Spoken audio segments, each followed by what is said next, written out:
The following may contain language which will be offensive to some people and inappropriate for children. Still here?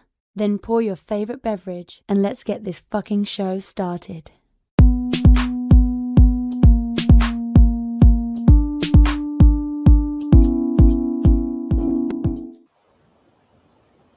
Fantastic Forum, assemble! You are watching Fantastic Forum, the premier show about comic books and your live weekly conversation about entertainment and geek culture. We are the Fantastic Forum, coming to you live and direct from Fantastic Forum Studios, Los Angeles. Hope you're having a wonderful morning, afternoon, evening, or night, as the case may be, depending on where you are in the world. And if you're not, you should stick with us. Love to take it up a notch. You have most of the usual suspects in the building. First, he is our riddle inside of an enigma trap. You don't know him. You love him anyway. He's our silent assassin, Jay. Hey, definitely awake. Jay is not awake. Next, he's the backbone, the pillar, the strength of Fantastic Forum, our nigh invulnerable brawler and resident strongman, Moses Magnum. What's up, man? I mean, hey, everybody. What's up? I forget I'm As for not myself, talking to just you. It's true. It's true. As for myself, my name is Lawrence Young. They call me Mary Young. Welcome to Fantastic Forum. We got a great show for you today. We are going to be talking to you all about it's a cornucopia of Netflix stuff, right? We got Arcane League of Legends, the Netflix original series. We're going to talk about that. Then we're going to talk about the Magic Order 2, issue number 1, which Magic Order is the first comic book that Netflix released after their acquisition of Millarworld. So we'll be talking about that, and of course the latest and greatest in comic book news and whatever else it is that you all want to talk about. So, and we'll tell you just in a moment how it is you can get down with Fantastic Forum and let us know what it is you want to say. But first, before we do all that, we want to make sure that we thank Mr. Scott Rubin, who without him, this whole show would not exist. None of it would have happened.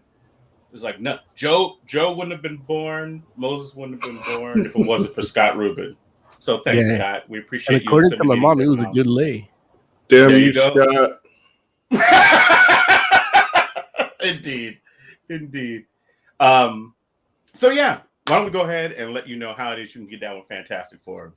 Here we go. Want to get in on the action? Call Fantastic Forum on Skype and join the fun. Too shy to call in? That's okay. You can join the Discord chat room available at fantasticforum.live. Join the party. You know you want to. Intern, thank you so much for your kind words. Yeah, Oz isn't here yet. I don't know. I'm sure he'll be here soon, but he hasn't here yet.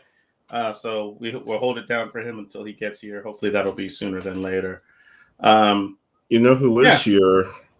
Who's that? Tiger Claw. There we go. And he says, "What's up, Fantastic Forum? What you thought of the new Spider-Man No Way Home trailer? Could this have the potential of being the greatest Spider-Man movie ever?"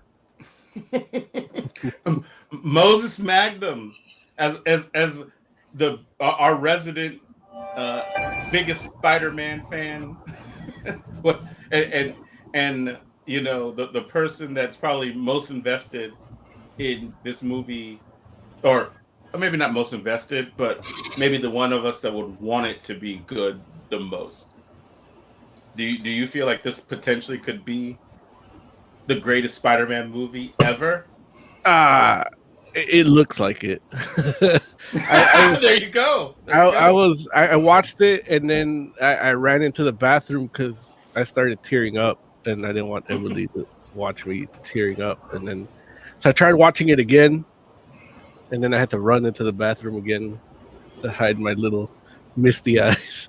But part of it is I get mad with the technological suits. Like, I know Spider-Man has had them here and there for like an issue, and it's not, especially during Dan Slott's run, he had a lot, and it was like based on the story at the time. So my first instinct was to say, why does Disney hate Spider-Man? But it's just that's just where we're kind of at now. And but it looks really good. And I mean, we got Sandman in it. We got Electro. They fixed Electro. Like, I'm okay with it being Jamie Foxx now. Like, it looks good, and I mean, he's a great actor, and he looks great in it. And then you got two goblins, So it's like, man, and it's almost like a Sinister Six type movie now. So it's like, yeah, fuck Sony, but yeah, I hope they can really like come together with Sony and Disney to kind of do like a really good like keep this relationship going, doing good shit, because I really do like I want this to be really good. If it's the last one, I want it to be the best, but I don't want to have a bunch of crappy ones after MC and Marvel put dropped a good load, and then now we got subpar shit. Yeah. So what was that you put out? You put that Deathlock Spider-Man? Yeah, that's my favorite technological suit. Yeah. That he had. Yeah, that's good shit, man. I mean, they did a lot of shit with Spider-Man. So the movie's doing it like I just, the way it started off with the Tony Stark Jr. shit is what I didn't like. But what are we gonna do about that now? Yeah. Well, the thing is, what are we gonna do about it now? Like, we're 3 movies in, and the second one was good, and this one looks even better. And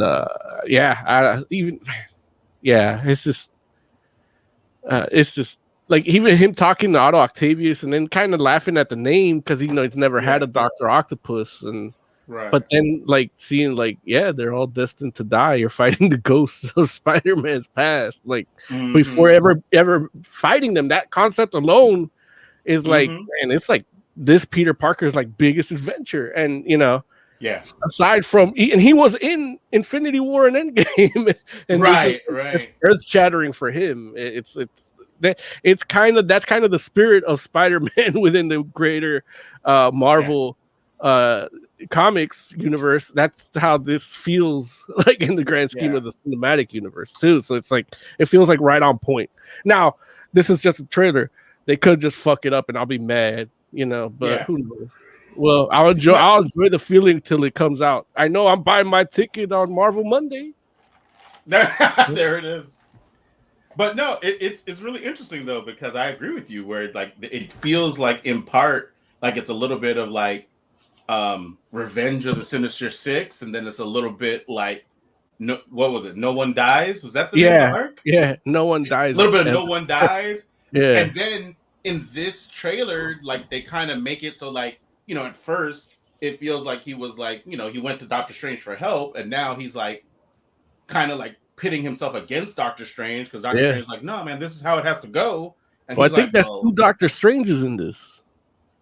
And that could be the case, but it could be the same Doctor Strange, just that he's like, well, you're telling me these people have to die, and he's like, I'm Spider-Man, like I feel like nobody has to die, and I'm just like, dang, like we like I know there was a point where we were a little bit afraid like Doctor Strange was going to take the place of Tony Stark, and now it's like, oh, this was under Doctor Strange's wing now. But it looks like Doctor Strange might actually be kind of like a bit of an adversary, which I'm like, wow, like it's crazy because what we thought this movie was going to be was just a big whole thing about him trying to like figure out how to like cope with his identity, being out there. And it turns out like, nah, man, that might actually just be a backdrop. Like it's the MacGuffin. Right. It's like, it's kind of crazy to think. But yeah, it looks good. And did you all? I mean, they had I don't even know what the name.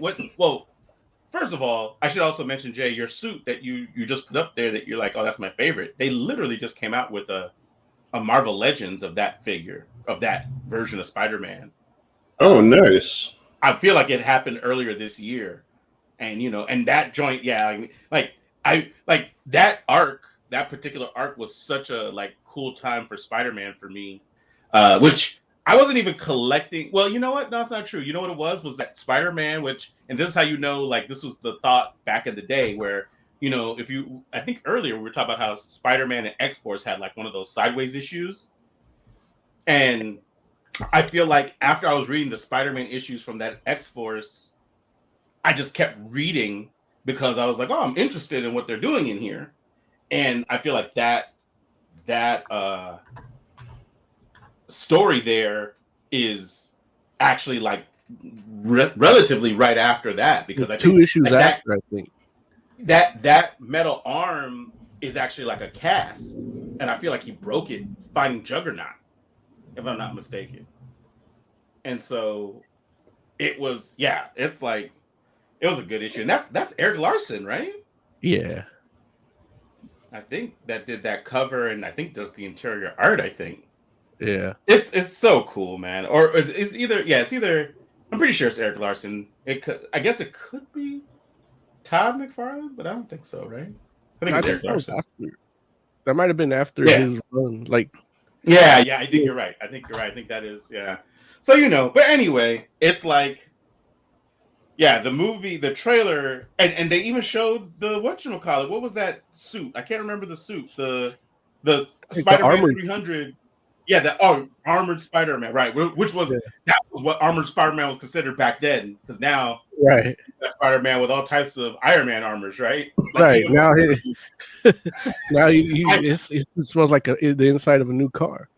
right, exactly. Like not to be confused with the Iron Spider suits, right? But the armored Spider-Man, which that cover, I still have that book in here somewhere with that foil embossed cover, because it has all those shiny plates on it. Yeah.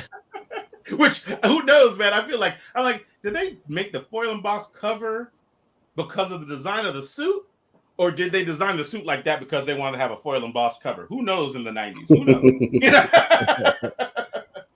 knows? Alfonso Seja in chat says, I don't like this version of MJ, but I know they won't kill her off. But even with that, I am excited for this movie. I don't know, man. Mo, what do you think about this MJ? I don't even call her MJ because, like, her name's not Mary Jane, right? They just say like, "Oh, they call me MJ," and that's like an Easter egg. That's like the in the Dark Knight Rises, where his middle name is Robin, Yeah, and it's like it's like a Easter egg that you find, the next Easter, and it smells like shit. Yeah. But so I don't even trip. The character herself, like, once it's not Mary Jane, and even if it was Mary Jane, it just doesn't fit like what I know about Mary Jane, like how the character is. But she's a good character, period, here, and we'll see what they do with her. I mean, she's a big famous star, so I don't think they're gonna kill her off either, but we'll see what they do. I mean, they got to do something with this young Spider-Man that he needs to another moment of atonement and more chip on his shoulders. You know what I mean? But honestly, in the Spider-Verse, this could be the one that just ends up balancing his superhero life and love life and marries his high school sweetheart. Mm-hmm. There's room for that in the Spider-Verse. Yeah. Also, too, they got that scene with her falling, kind of like a la Gwen Stacy. So yeah, but he goes to reach after her instead of shooting the web. Right. So but if he misses, then what happens? He won't miss. Andrew Garfield will carry her, or Toby. Like, also, too, because they have his Goblin. They have Andrew Garfield's Goblin in this, and Toby's Goblin in this. Mm-hmm. And they have Andrew Garfield's Lizard, mm-hmm. and the Electro. The Sandman, I guess it's Toby's Sandman. I guess. They should bring Toby's Venom. Oh, dude. No one wants to see that. Hey, I wouldn't mind. Yeah, at this point, like, look, Marvel will make it good. Here's hoping. I don't, like, I feel like that might be like the after credit scene. It could be, but I mean, he just which laid Venom low do you like more? Do you like new Venom or you like old Venom better? I guess from an origin standpoint and more like the comics, I like the old one better, but it's not good. And but I guess at this point, like he makes more sense to be like into Spider-Man, like Yeah. instead of like like his what we origin got is the other definitely one. closer. Yeah, But it's And like his like it's tied Topher with Spider-Man. Yeah, I guess so. Yeah, it's a wild thing. Tiger Claw says, imagine Sam Raimi Venom versus Sony's Venom. I don't want to see that at all. Like they should just pick one, and that's all we need. We don't need both of those Venoms. yeah, it's like Clash of the Shit Titans. Plus, you would it like without Sam Raimi, it's You like can't even really call that Sam Raimi's Venom though, because he made the movie, but he made that under like protest. Like Yeah, he didn't even. well, that's what I was saying. Like he wouldn't come back, so you can't really have his Venom if someone else is doing it, and he's not going to come do it. No, but he is he doing hates Doctor Venom. Strange. But he's doing Doctor Strange, and Doctor Strange is in this. So I'm sure he probably even has some producer credit in this, or some story editor or some shit. Oh, wow. Also, I will say that I don't know, like, if like, do these cats have any other like? Are they under contract to make any more movies? Like, not for the MCU, right? Nah. So, Nah. for all we know, they could kill and maim everybody because they might be like, okay, we're done with these folks. You know what I'm saying? Like, well, if we need another Spider-Man, we'll get a new one, so we don't have to be entangled with Sony or which I guess they're gonna have to either way. But but who knows? They might be trying to, I guess Sony has the rights to Miles Morales too, right? Yeah. Yeah. So. Hey, since we're on Spider-Man, how come none of you motherfuckers told me about Spidey and His Amazing Friends on Disney Plus? I assumed you knew. I feel like it got mentioned once, but I can't tell you you know as much about it as I do that it exists. No, I already watched 2 episodes. I didn't care. Oh, you know more. You know more about it than I do. Also, Spider-Woman is on. What's Spider-Woman? Spider-Woman, the cartoon. It was. I don't know if it's still on Disney Plus, but it was. There's a Spider-Woman cartoon. He's asking about the character because he's not a Marvel guy. I didn't know there was a Spider-Woman cartoon. Yeah, he didn't know there was a Spider-Woman. Just ignore him. The strong woman up in power. I mean, what is he gonna care? It's weird that you don't remember it, but yeah, it's definitely it was. I don't know if Disney Plus took it off, but they did have it, and I was rewatching it. Oh, you mean from back in the day? Yeah, around when Spider-Man and His Amazing Friends came out. No, but Spider-Man and His Amazing Friends is a new show, right? Spidey and His Amazing Friends is. That one. Yeah, it's like the superhero squad. He's talking about the new stuff. He's not talking about old stuff. It's like okay, that's my mistake. You guys already, our producer already told us what to talk about. I'm seeing. You guys did all that Spider-Man stuff. What did you think of the trailer? Oh, it was great seeing Andrew Garfield in it. You're assuming that's who's in the armored Spider-Man suit? No. There's the leak. Look, ever since this came out, people have been computer filming the damn thing, and that shot right before MJ is thrown off the bridge. I hate calling her that, but that's her name. Before she's thrown off the bridge, they didn't quite erase a character properly, so you see an arm that looks like Andrew Garfield costume. Wait, but there's more than one arm that reaches? No. It's like 3 or 4 frames. You really gotta stop it. Right where it's her and Genki before she's thrown off. In the corner, you see a little arm, little Spider-Man arm, and it looks like the Andrew Garfield one. See, us hard-hitting investigators see these kind of things. There it is, intrepid senior reporter Oz. And as the Marvel guy here, I mean, it's my job to. Is that what you are? You're the Yeah. Marvel guy, huh? Look, Okay. I was right that when Doc Ock says, "Hey, hello, Peter," he wasn't looking at Tobey Maguire. He was actually looking at a Spider-Man that he assumed was Tobey Maguire. And I was right. As this You trailer did say proves. that. Yeah, I said a lot of things that are true, and you just don't listen. So I'm glad they fixed. Like, it's hard to filter out the truth stuff from the nonsense. I apologize. I'm glad they fixed Electricity Man. Gave him his little starfish face. Yeah.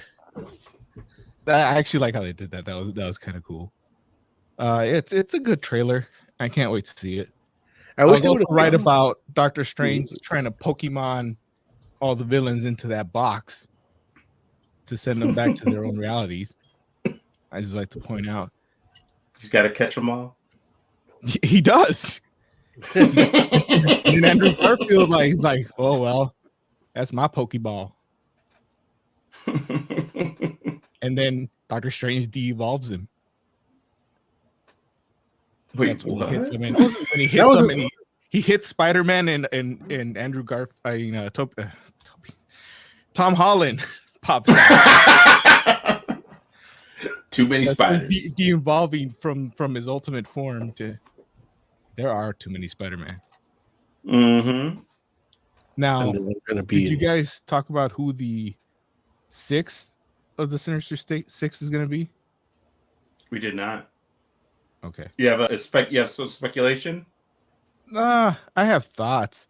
Some people think it's Scorpion because Scorpion was in the trailer, though, right? Well, that's why I was thinking the Venom, the Sam Raimi, because it's split. Like they got Toby's villains and Garfield's villains, and Scorpion already came out.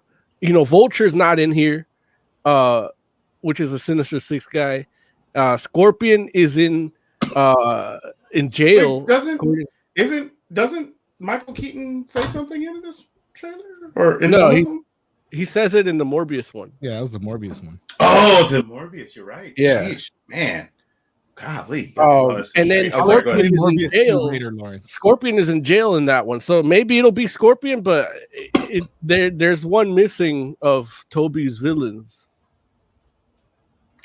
I thought I saw Scorpion in that big scene with Sandman for some reason. Nah, that was the lizard. There was I do remember the lizard, but okay. So wait. So all the villains that we have, all the green guys look the same. So what? How many, or what are the villains that we've seen in this trailer? We saw Doc Ock, Sandman, Electro, Lizard, and Goblin. Dane DeHaan Goblin. Okay. So yeah. Okay. That's 5. So some people think it's will Venom it be the because second? of the post-credit scene in Venom. I mean, yeah. I mean, I guess it could be Venom. I don't want it to be Venom though. I'd rather see Scorpion.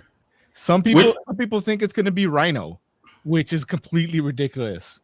Oh, dude, Paul Giamatti's Rhino? Yeah. That would be. Listen. Here's the thing. Like this, and I said this back when the movie came out. Like, this is how you know you made a really bad movie, when you have Jamie Foxx, who's an amazing actor, and Paul Giamatti, who's like out of this world in your movie, and you still managed to mess it up. But you somehow made both of these amazing people less.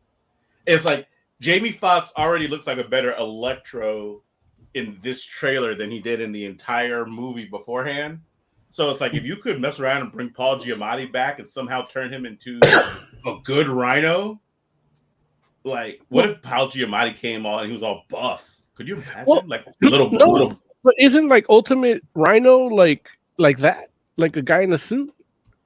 Ultimate Rhino is a guy in a suit. Yeah. I don't think is he like Paul Giamatti size? I thought he was like this little like nerdy guy, like looks like a Toy Man a little bit. I don't remember. He might be though. I thought because I'm going by the game that actually continued from the comics, and you fight the Rhino, and he's like a little guy, Yeah. That was such a good game. Yeah. That's the what is it? Spider-Man. What's it called? Damn It's it. Ultimate Spider-Man. Oh, it is. Yeah, just Ultimate Spider-Man. You're right. Ultimate Spider-Man, Yeah. and it's written by Brian Reed and Brian Michael Bendis. Mm-hmm. It fits right in the continuity. So good. We've said this before. We're gonna say it again because, like, in the world, like in my perfect world, everything would do that. Like everything that is like, oh, okay, like if you make a movie, that movie fits into the continuity of whatever the source material is, whether that be a novel or a comic or a television show. Like that's all the same world. Yeah. But that's me. I don't understand why they gave Rhino a Calendar Man tattoo. You remember that? He had a tattoo like across his head. In that movie? Yeah. I didn't see that movie, so I don't remember that at all. I don't remember it, but I believe it because, I mean, listen, they made so many poor choices. So, like, it doesn't even surprise me that there's a Calendar Man tattoo on Rhino in that movie. If, like, I'll be like, oh, okay, yeah. Look, listen, once they let Jamie Foxx do Itsy Bitsy Spider, it's like, okay, well, we're done. Look, when getting his powers fixes his tooth gap, like, that was out. You remember that? As soon as he gets electrified, uses. Yeah. Yeah. That happened? It did happen. Now he wants to see it. Look at him. No. Well, I have to now because I'm gonna be lost in this movie.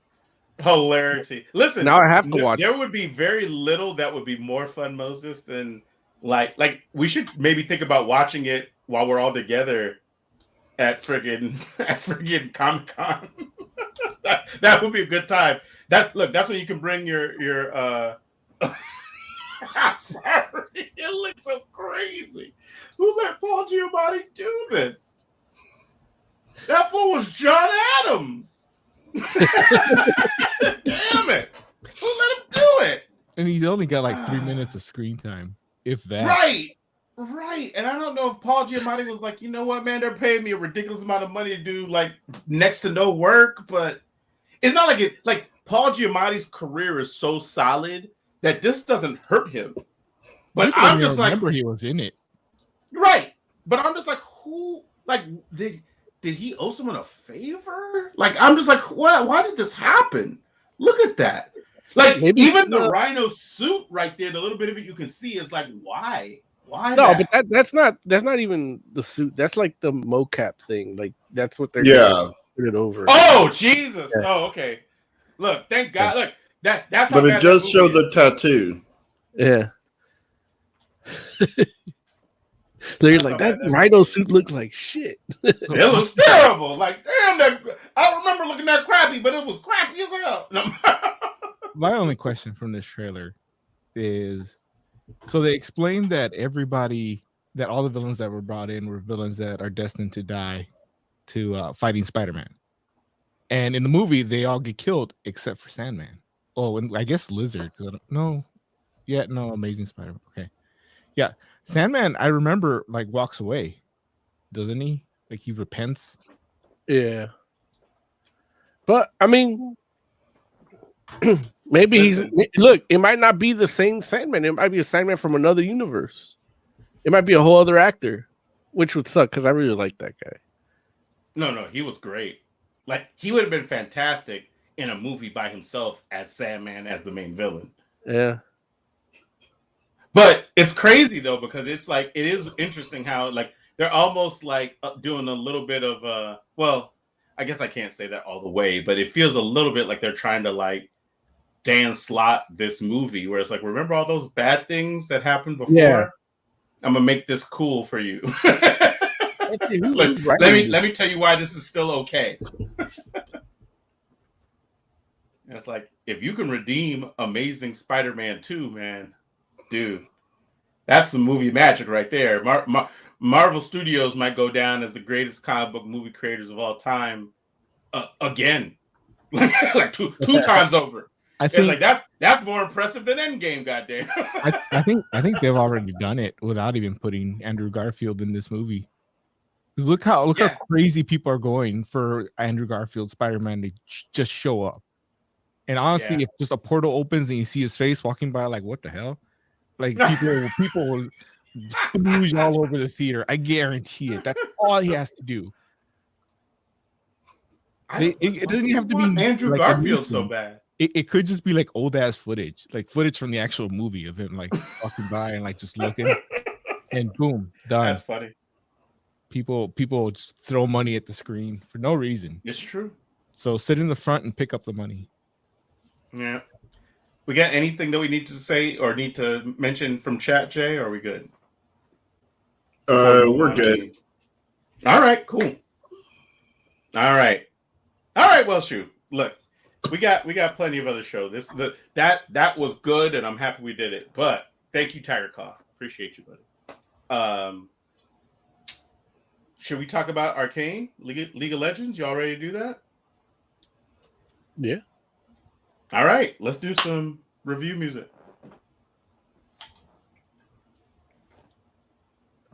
It's okay. Take your time. We're not going anywhere. Thank you, Jay.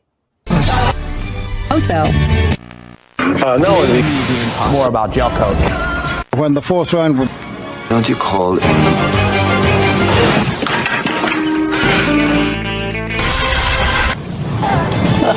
doesn't look good already. Jumbo Scampi for limited. Thank you for that. We have a lot of bumpers, so I might need to clean out. Let's clean them out some of them. I wonder if we can make folders. We'll figure it out. Anyway. All right. So, Arcane League of Legends.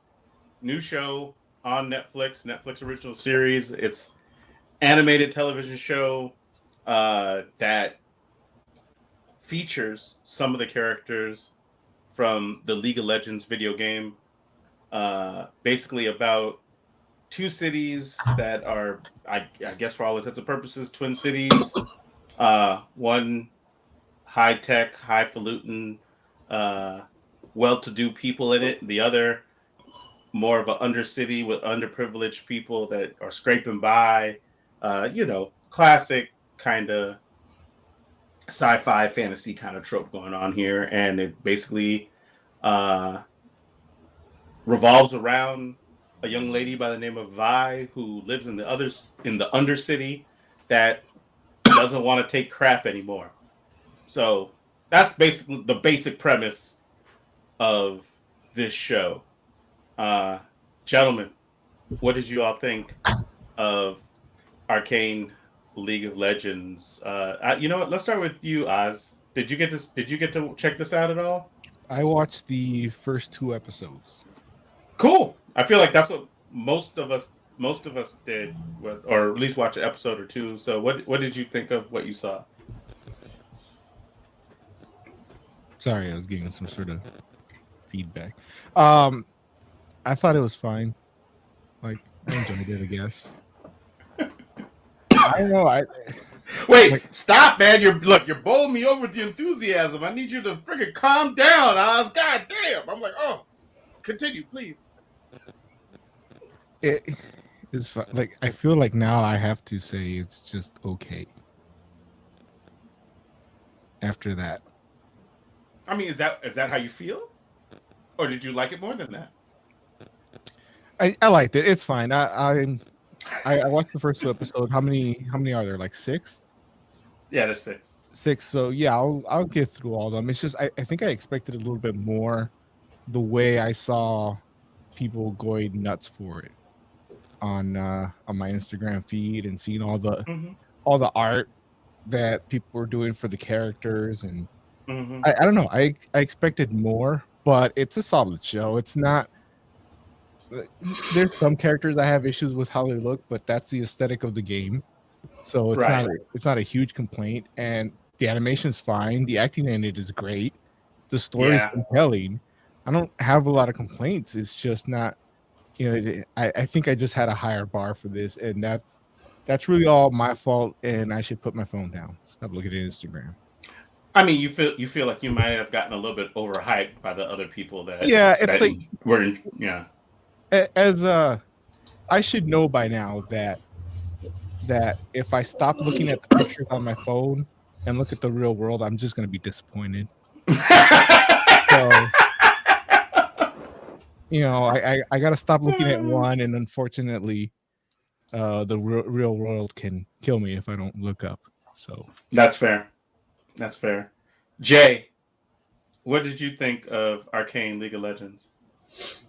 I only watched the first issue or episode, and story and character wise, it's like super generic. But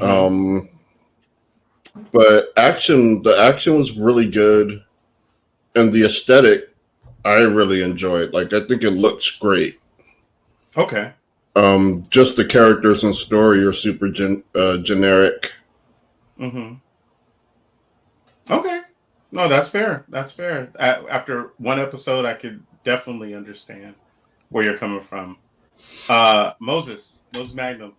I'm happy to hear Jay say that because, like, I didn't give a fuck about any characters in here, and part of it I thought because I didn't like play the games. You know, I wanted to, I just never got to because I never had a computer that could play it, and so I'm like, when I saw the trailer, I'm like, man, this looks amazing. I want to watch it, and then I figured it could be my intro to that world I never got to be part of, and then once I watch it, I'm like, who cares? I watched about half of the first episode.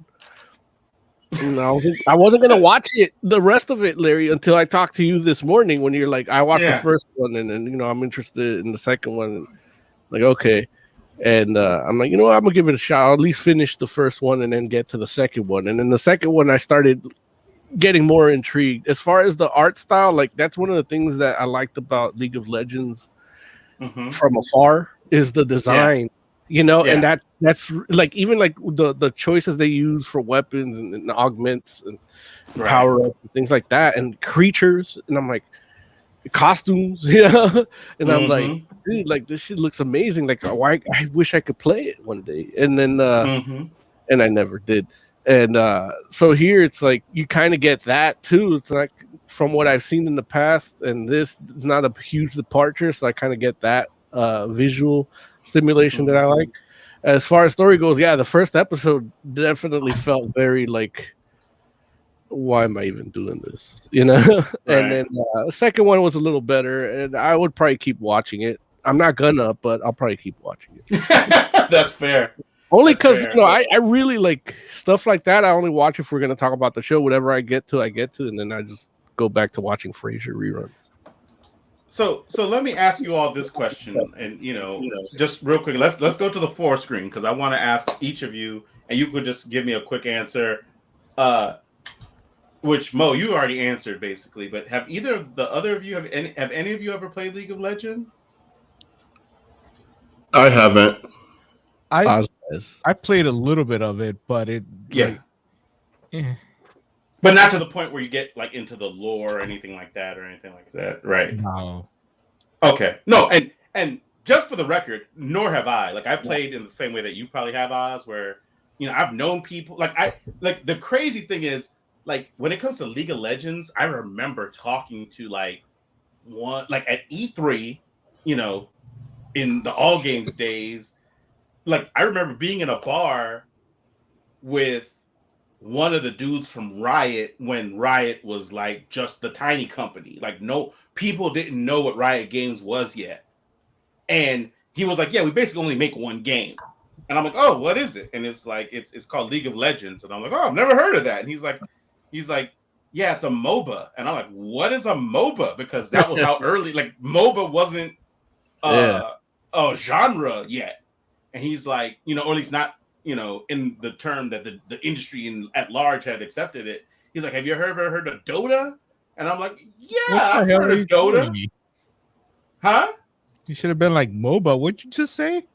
Which, like, I think he might have. I remember, I literally was like at one of those downtown bars having this conversation with one of these guys from Riot that's probably like rich as hell right now. You know what I'm saying? Because he was like on the ground floor of this joint.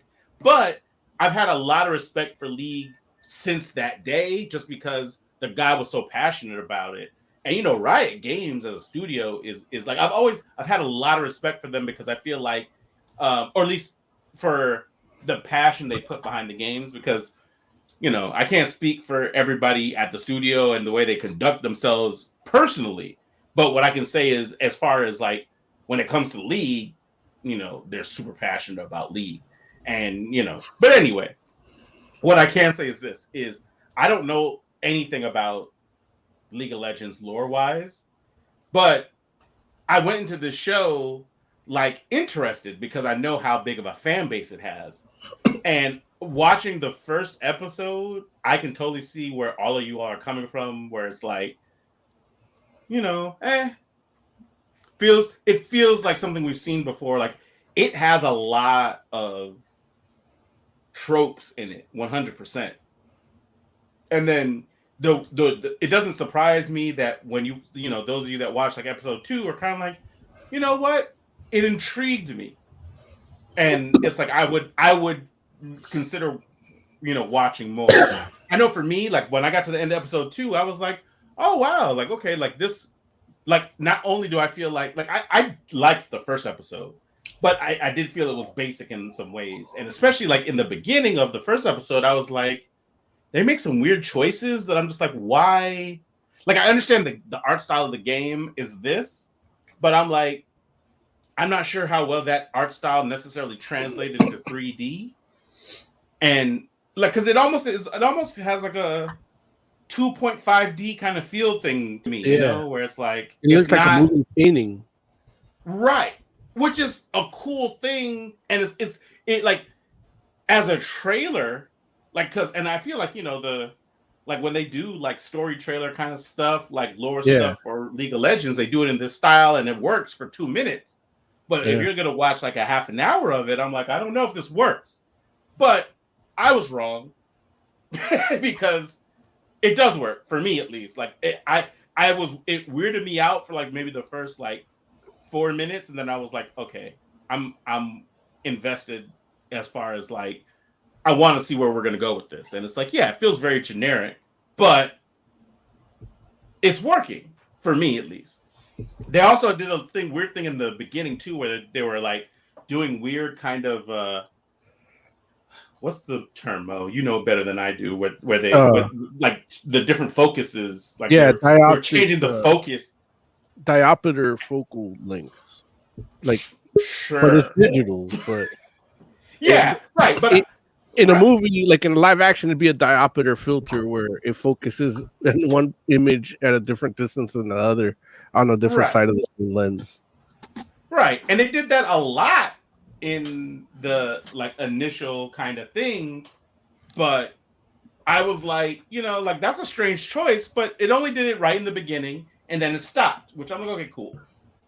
But what I can tell you all is this is because I watched all 6 episodes, and I will tell you that you got more coming in 3 days. Yeah, I do know that. I do know that, and I'm excited for it because I will tell you that the 6 episodes that they did were almost like those first 3 episodes were like almost like a season worth of stuff that happened. And it's like, you know, those of you that watched the second episode know that, you know, things kind of pick up a little bit and they kind of get away. Well, I won't say they get away from the tropes, but they kind of go in different directions with it. And by the time you get to the 3rd episode, it's like, oh, okay, like we're doing something a little bit different here. And it's like, what could, you know, for some shows been an entire season, they basically do in 3 episodes. And then what would be like a 2nd season, they do in the next 3 episodes. And so I know for me, I was like, wow, like the because they do like a whole like a time jump kind of thing from episode 3 to 4. Oh, I'm out. No. But like I said, like I know that you're not a fan of that, but I think it really works in this show. And especially considering like what happens is it's almost like they did a thing where, and this is just what I've been able to glean from the little bit I know of League of Legends is like the first 3 episodes are almost like before where you find the characters in the games, and then the next 3 episodes are closer to that, like what the characters are in the games. I don't know if it very well might be they like where they are in the games and where you see in this might have a little bit of overlap, but I'm not sure because I don't play League like that. But it feels like they kind of gave the backstory first, and then you get additional stuff. Like I would really say if you all are interested and have the time, you should check it out. Because I was like, but the way that episode 3 ended, I was like, wow, like I really want to see the rest of this. But you don't, because there's a time jump on 4. So no, you do. I'm just joking. No, you do. I'm just mad at the time jump that I never haven't. Oh. Really, We do have a caller. Caller, tell the people who you are, where you're calling from, and I'm assuming you're calling to talk about Arcane League of Legends. Tell us what you think of that. Yo guys, it's Xenocore from back in Florida. And I'm not exactly old school as far as the beta, but I definitely spent some time playing League, so I have an idea of where the story is leading in here. It's just like the guy who's read the whole comic before they make the movie, It's like right. I've seen the path they could take, and this is interesting considering that League has rebooted their lore like 2 or 3 times over its whole existence. Oh, just really? like they used to have like a bulletin thing, and they would tell stories about how they were lining up characters back when they didn't have too many. Because it's literally like you splat Marvel down. And it's like they've got over 100 characters now. They're not even they've only got like maybe 5 or 6 characters that are leading the story here because their paths cross. We're not even involving out half the other guys. So this could easily be if project continues the way it is, like they jump from this spot to this spot and introduce all those characters in the same time period, because they don't directly affect each other. The only time they affect each other in the game is because you're throwing all these characters in an arena. There's no plot there. All the plot happens outside of it. So yeah, and there's no real plot to explain the game because it's in an arena. Just shit happens and then it resets all at the end. So the game is no story. Everything is the lore that they wrote for the characters. So. And I've said for years that stuff is meaty. There's tons of stuff to do if you do it well. So, and you're seeing that between Jinx and Vi. So I knew this story was going to happen right after they introed the characters, and because they were hitting at Jinx all like for like 2 or 3 months before they actually let you play her, and it was all through like this Joker Harley Quinn, mashup of leaving tags all over the place and just being a ball of chaos. So we knew folks who know this knew it was going to be like this, and we're just finally getting to see it played out. And they just happened to hire a dope studio. I'm seeing reactions from animation students, and they're freaking out over how they did this or how they did that, which is good to see. It's like I see them just tearing apart the trailers. They even touched the show yet, and like, wow, how they do that? How they do that? And I'm told this studio hasn't been around for too much. They haven't done too much, but they worked a lot with Riot, so the show looks amazing. So Zeno, you like obviously, like I said, you played the games. How much of the show did you watch? Oh, I'm up to date. Okay, so you saw all the episodes that are out here, and so like that was a thing that I like after the fact, because I didn't try to like learn anything about like the characters of the show or anything before I watched the episodes. Yeah, there's Easter eggs all over the place, man. So right, and I did find some of that out after the fact, because I was like, okay, well, let me just go in there like like clean, I guess, and then kind of get an impression of it in that way, and then after the fact I can try to find out how much of this like actually connects to the game and how much of it doesn't. And so like a lot of the characters, like there's at least like I want to say 3 or 4 characters that would be playable characters, like that would be champions from the game in the episodes that you see in like episode like 1 and 2. Mm-hmm. But you don't necessarily know that, because if you're not playing that game, you don't know like that these characters are of any significance to the game itself. And I know for me, like, again, just being very loosely acquainted with the game, I was like, I don't recognize any of these people, because they don't come across or look like any of the people that I would remember until later in the shows. They drop hints when they got the character there, and some of the characters in later episodes start to look like how they do at, we'll say, modern time when the game is happening. But they've left breadcrumbs all over. Like, some characters aren't who they look like when they're finished, so that transformation still has to happen.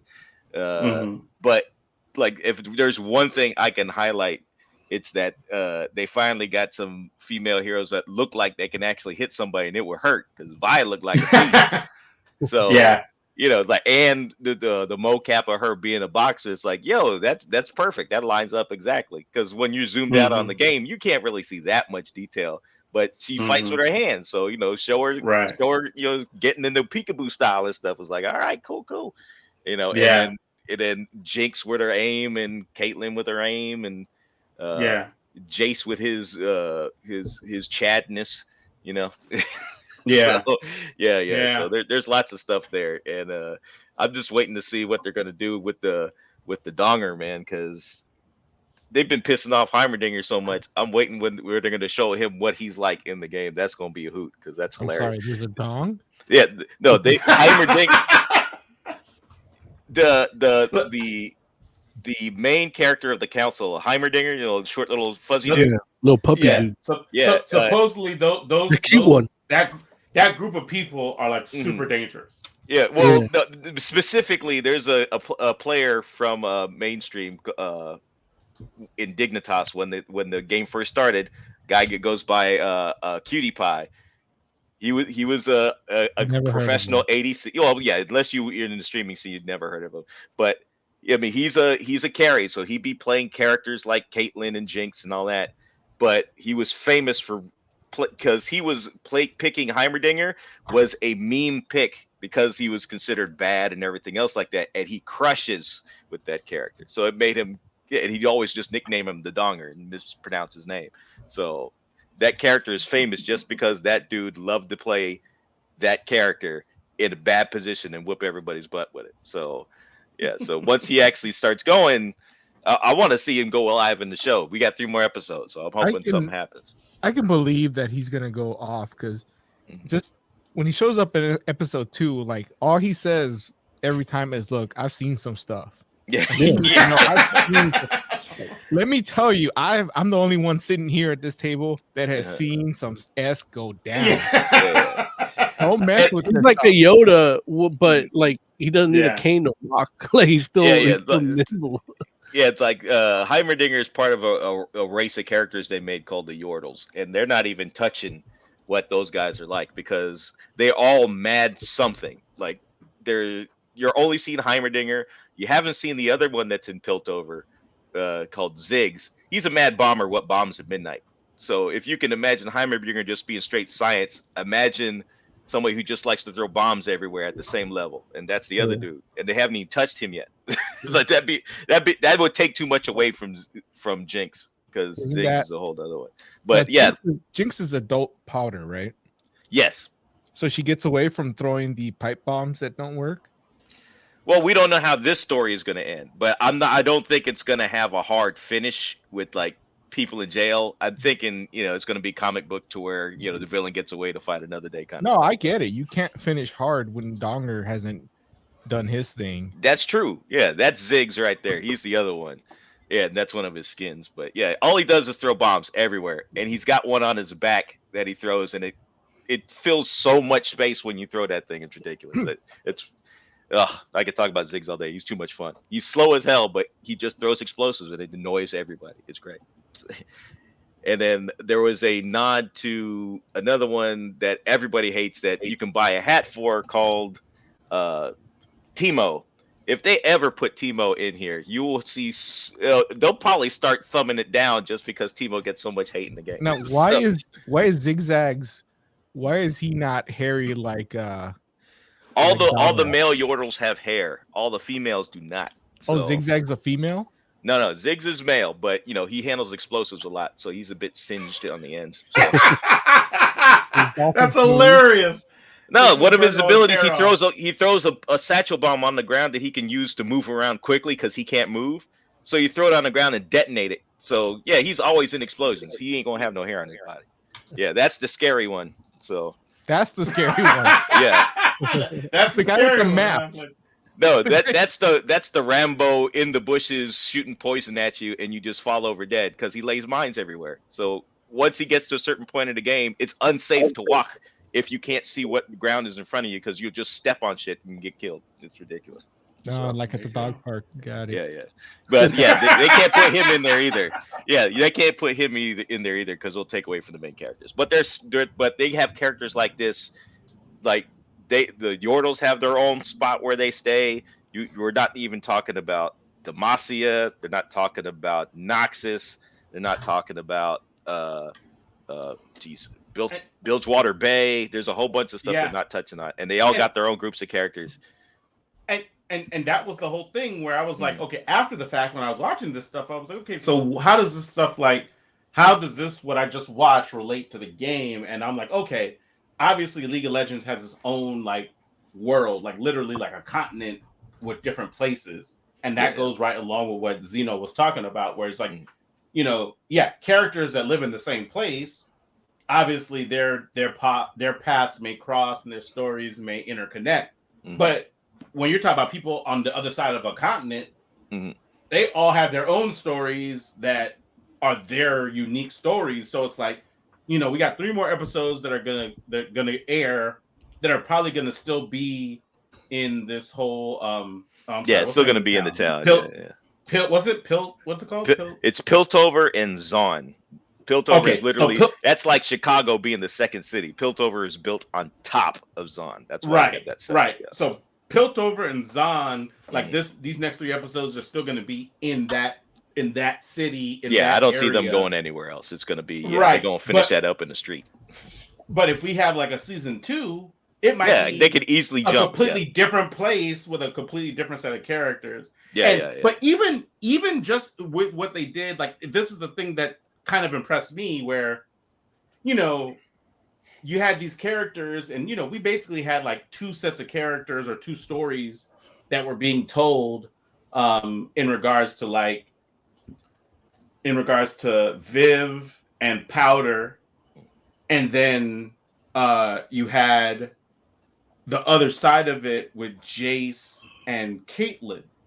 And it intersected kind of in the beginning, but in any other kind of story, generally speaking, when you have something like that, you would expect those characters, somebody stole something from somebody else, and you would expect those characters to come back together and reconnect, and all those people eventually get piled together to have some sort of grander adventure that everyone was a part of.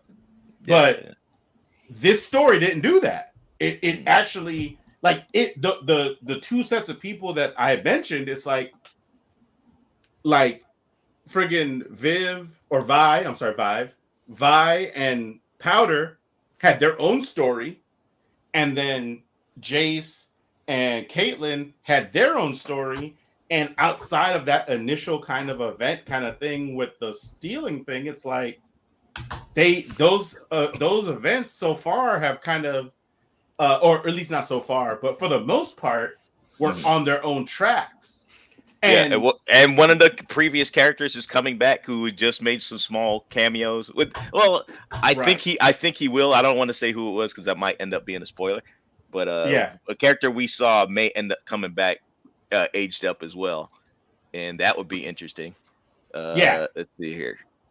It also because as far as minority characters, as far as black characters, there's 1, 2, maybe 4 I can think of off the top of my head in the whole game so far. So we saw one of them's here. two of them are in a lot of the promo stuff because they got popular, and then mainly because they hired the Chemical Brothers to do his theme song. So I was like, oh yeah, all right, cool, that's cool. And then so League just has that kind of money where they're like they can hire whatever people they want to make music for their stuff. Because that was one of the things that struck me right from the beginning, where I was like, oh wow, they got Imagine Dragons doing the theme song for this joint. Yeah. And then they have a theme skins for heavy metal, and that's where all the music from the band Pentakill comes from, because there's like 5 or 6 characters that got a heavy metal skin that's all supposed to be in the band. There's a lead singer, there's a bassist, there's and they don't match up in size at all, because one's like 3 feet tall and he's the lead guitarist. Like, I don't know how you get them strings to play that tone when they're that freaking long, but whatever. But and let's see, there's sets of skins that they release like that, and sometimes they'll do special music like that, like and then they have special releases like the one for the character I'm thinking of. They got the Chemical Brothers to do his theme music, and it played on the login screen when he first released, like for like 2 weeks straight. And now you can go to YouTube and listen to it whenever you want. It's like, yo, that's pretty cool, man. Lawrence, man. I mean, and don't get me wrong, obviously. Oh, go ahead. That's about the popularity of this game and the money making ability. Yeah, I saw on ESPN, not El Ocho, ESPN, a League of Legends tournament at Staples Center. Sold out. I was there for League of Legends, the World Championships, for when they did it at Staples Center, right? Like I was like, which is crazy to me. Like, and that was the thing. I was like thinking, like, Staples Center. Like, in fact, I feel like I don't remember who was it. Derek H that invited me. I don't remember, but I remember us going. I know it was. I don't remember if Derek invited me or if I invited Derek. I don't remember either one of you inviting me, but go ahead. You already decided to go into the Netherlands, Oz. No. Yeah. He went all the way to Milan, Italy. Right. Right. But it was one of those things where it was just like, obviously when I was in the Staples Center looking at the World Championships for this joint, and I was thinking like, okay, well, we're going to Staples Center, but it's not going to be like full. Like everybody's going to be on the main floor, and there's going to be a table. Right, exactly. Dude, this joint was like, it was like a basketball game. Like a Laker basketball game. I guess I should be specific at that point. You know, it was like I was like, man, and don't get me wrong, I guess technically there was a section that was like all covered with the screen and the people that were playing and all that kind of stuff. But dude, there were like thousands of people in the Staples Center showing up. I think they deployed it in concert mode, right? So they got the big screens on one side of it and just open. Exactly. It was crazy. And I was sitting here watching this joint like, man, like cats were out here screaming when stuff would happen as like, I mean, I'm trying like it was an actual like. Well, at its core, it's a 5-on-5 match of the people that are our best at that job. So it's going to be just as hype as, like you take somebody who doesn't understand basketball to the game, it's the finals. Like, okay, it's exciting, but they may not know what's going on, but they'll enjoy themselves because it's the best of the best doing it. So, and since it's basic 5-on-5, you still get that same kind of dynamic. You still got one guy who can dunk on people. It's like, of course, he's probably Korean because that's just the way it is. How dare you, sir? How dare you? Hey, it's not my fault. Dude named Faker is still one of the best players in the world. He's been doing this for like 10 years now. Nobody's stopped. Oh, yeah. Faker, he or she is awesome. It's a dude, but Faker's been doing this for 10 years. Don't assume gender. No, he started playing Vi because of Arcane, and he's making that work in a position where it's not supposed to work. It's like playing Spud Webb at center, and he's getting 40 points. How are you doing that? But he is who he is. He knows this game inside out cold. So Faker's been playing for 10 years, and at least friggin' 16 years old. You Google League of Legends Faker. Yeah, there he is. See, I told you, 16. Yeah. Hey, this is video games, man. Physicality don't mean nothing. It's all in the head and your fingers. I like Faker's glasses. I wish I wore glasses still. Yeah. They used, and I remember during when they had their All-Star games, they League of Legends made a 1v1 mode where they'd get some of the pros to play directly against each other. No team. It's just like they're playing horse or something in the middle of it. And that stuff was I don't know why they don't keep doing it, because that was entertaining as hell. But they have so much entertainment value locked up in this thing. They could easily do 5 whole seasons and not repeat anything. And I believe that 100%, just because it's like, and this is a whole saga by itself. You think about it, there's like 1 episode is an hour. You got 3 episodes. That's like 2 movies practically for each part. Yeah.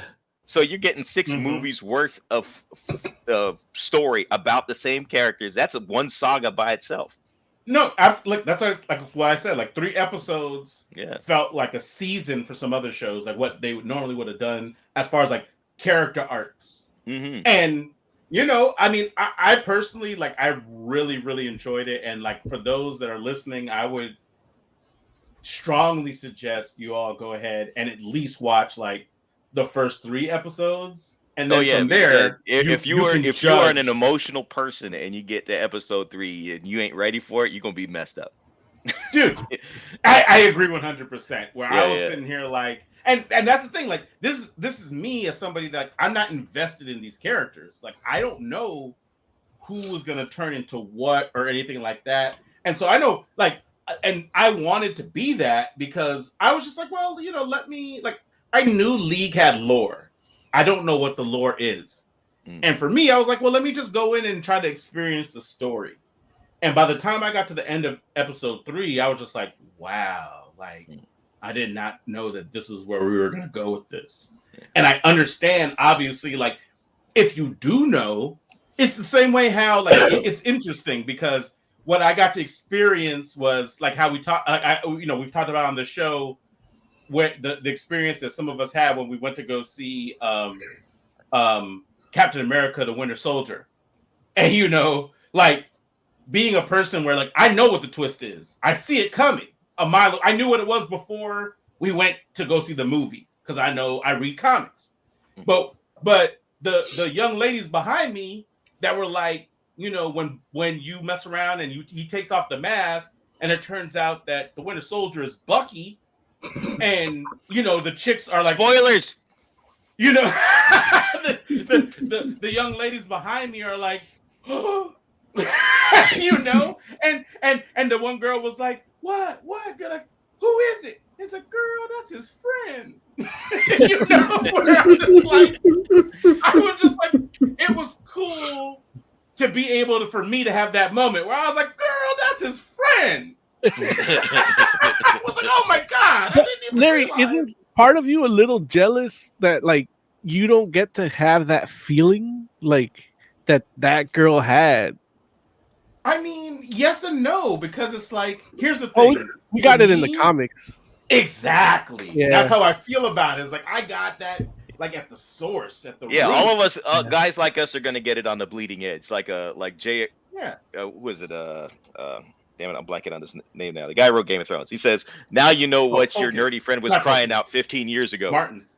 Yeah, right. J.R. Martin. Yeah, I was trying to not say Tolkien because I knew that was wrong. No, Martin. Yeah, right. Yeah, he said, that's why your geeky friend was sad 15 years ago. So right. Right. And that's okay. Like, I'm not here to tell people when, right, I mean, or how to experience or feel these things. It's like, if you get it in a movie form when I got it in a comic book form, then hey, that's fine. It's like, I'm not mad at you. And it's like, it would be cool to kind of be able to have that in a movie form too. But it's like, I'm like, here's what I'll say. If you would ask me what I would have preferred to have not read Brubaker's Captain America, my answer is going to be no. No. What are you talking? Yeah. Crazy. Listen, do I want to mess around and like experience? Like, think about, like, here's the thing. We all are like, wow, our minds are blown by the fact that the MCU was able to like actually make Infinity War and Endgame happen, But I'm not gonna be like, and it's great for the people that like that's how they experience like the Infinity Gauntlet. But I would never in a million years be like, oh, I wish I hadn't read Infinity Gauntlet so I could experience like that. Nah, I wouldn't trade it for the world at all because Infinity Gauntlet was amazing. Yeah. To this day, I still feel like Thanos is better in Infinity Gauntlet than he is in MCU. Yeah, these guys got their own comic series too. Like you go to their website, there's a whole section on their comics. Oh, really? Yeah. When I didn't even know that. I didn't know when you saw yeah, to bring it back. Lawrence, when you went to see Infinity War, were the ladies behind you going, "Girl, they done lost"? That's exactly what happened, Nas. How did you know? Yeah, girl, they're all dead. Oz was one of the girls back there. He's like, girl, they've been dusted. They done killed Black Panther. Dude, wait, that did happen though. Like I remember being in like watching that joint and people were like, it was different when T'Challa messed around and dusted. Like it was different. Everybody was like, nah. Oh, hell no. I was in Beverly Hills. They were like, wait a minute. No. Why the aliens only fighting the black folk? He was so well spoken. Wait till you see Black Panther 2. I don't know what the hell they're gonna do with that, man. Exactly. Like we're like, oh. Wait, where's that All Games reference? I don't know, man. I don't know, man. Right. What are you gonna say, Mo? No, that there's a rumor. I think it's a rumor that they're getting the M'Baku to be the Black Panther. Yeah, that makes sense. Don't give it to Shuri because that would be dumb. Well, no, Shuri talked herself out of the job. Yeah, I mean, it wouldn't be even dumb before from that, a story perspective because that's what happens in the comics, and it's good in the books. Well, like boss says, yeah, you're too arrogant and passes her by or something like that, and then later on she gets it like further in the future, some stuff like that, if I remember. Right, but in Black Panther 2, like if she gets it, I mean, she has to fight for it, and I'm sure M'Baku's not just gonna sit back there like, yeah, all right, she cool. You know, he's gonna want it because he wanted it the first time. But why wouldn't she be able to beat M'Baku? Because she's still a teenager. If she was a little older, yeah, she could probably. And he's got like 250 on it. I don't think she can use tech. No, you can't. It's a straight up hand-to-hand fight. Yeah. But she can still win. Yeah, she's still a kid, you know. They've never really showed how well she can fight. I know she's supposed to be decent because she's been training with him for who knows how long. Not only that, but she's also got that engineer mind, so she like hits the pressure points or something. You know, like there's some shit they can do. They'll hand wave an African martial art or something. Yeah, you know. But it's just with M'Baku, like I like that. I like the actor they use for M'Baku. I like the character. Yeah. Like, it's one of the few times where I like the character change that they do for the MCU with M'Baku. And he wasn't standing around in a white gorilla costume. Look, I wish he was, but even like the gorilla costume, the way they did it, like it works. Like even how he just grunts. And he's like, I still remember one still where he's actually on all fours. I still remember that shot where he's on all fours, just staring like, I hate this goddamn outfit. That's what I remember his face looked like. But he wears the pelts, like he wears the gorilla pelts when he's on top of the mountain. Like the dude and he's imposing. Like, oh man, when he's standing, it's fine, but once he's on all fours, it's like, yo, man, that's what I hated about that movie, Us, where it's like, man, this dude's M'Baku and he can't take on his doppelganger like that. Like, so we should probably rate League. Yeah, it's Arcane. So look, yes, Zeno, let's start with you, man.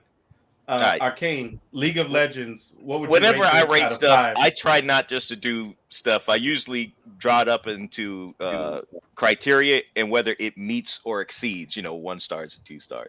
This is easily 10 because it's exceeding in its animation because of how much I see people in the industry. So like, how the hell they do that? The story is good because it's grabbing people from outside and pulling people into it. Is it though? I've seen plenty of people saying, yo, you need to go see this. There's 4 guys on here that all said the story wasn't really grabbing them. Well, no, it's no, not going to grab everybody. No. Three of the four said that. I didn't say that. Look, no, I said by the second episode I wanted to watch the third. I just couldn't because I had to read the magic. Yeah. Look, I could take Lone Wolf and Cub #1 and put it in front of somebody, and somebody will tell me it sucks. Okay. Yeah. So it's not going to hit with everybody. I don't But know I've why heard you're plenty hating of around people. Nazis, but okay. Yeah. And then the execution, hell, like I'm thinking that they did mocap mixed with some hand animation, because some of the stuff that they did in this is just way too smooth as far as this execution. So they knocked it out of the park in almost every criteria I can think of. So it's a 5 out of 5 for me. It exceeds all my expectations. Okay, Jay, what would you rate Arcane League of Legends? I would give it a 3 out of 5.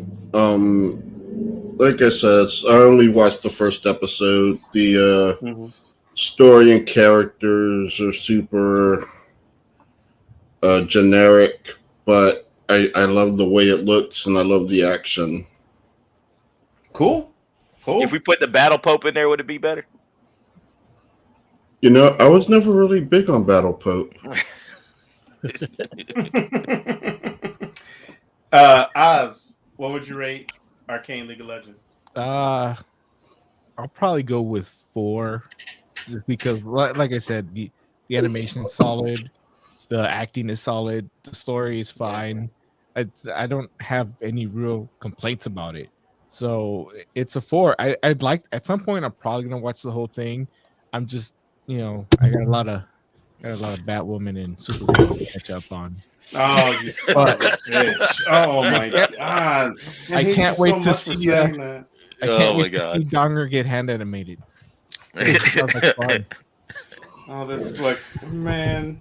Okay, all right. Moses Magnum, what you think of Arcane League of Legends? What would you rate it? Just on art style and animation alone, it's a 5, and the little story stuff I didn't like would knock it down to about a 4, but then they went up, so it's like a 4.25 for me. Like it was getting better, and I know, like, if I would have watched more, I probably would have enjoyed more of it. Once the ball starts rolling, it starts picking up momentum, because it does feel like even that first episode, like the first half of the episode is just rolling along. Then you get the halfway point and it starts speeding up, and then the second one just has that. I mean, that scene with the monkey, like with the little the little monkey thing, shines bomb, yeah, and that, like, that just that the tension in that scene, that's just good filmmaking. You're talking about when they're hiding. You're right, yeah. Yeah, like this, how tense that scene gets, and it's like. Yeah. And then, putting it in the perspective that they're showing you something from that's not, you don't experience those tense, silent scenes in the game. You know what I mean? No, you don't. So that's but that's a whole other, like, it's like you could easily just not do something like that when you're trying to just give some lore. Yeah. Yeah. Right.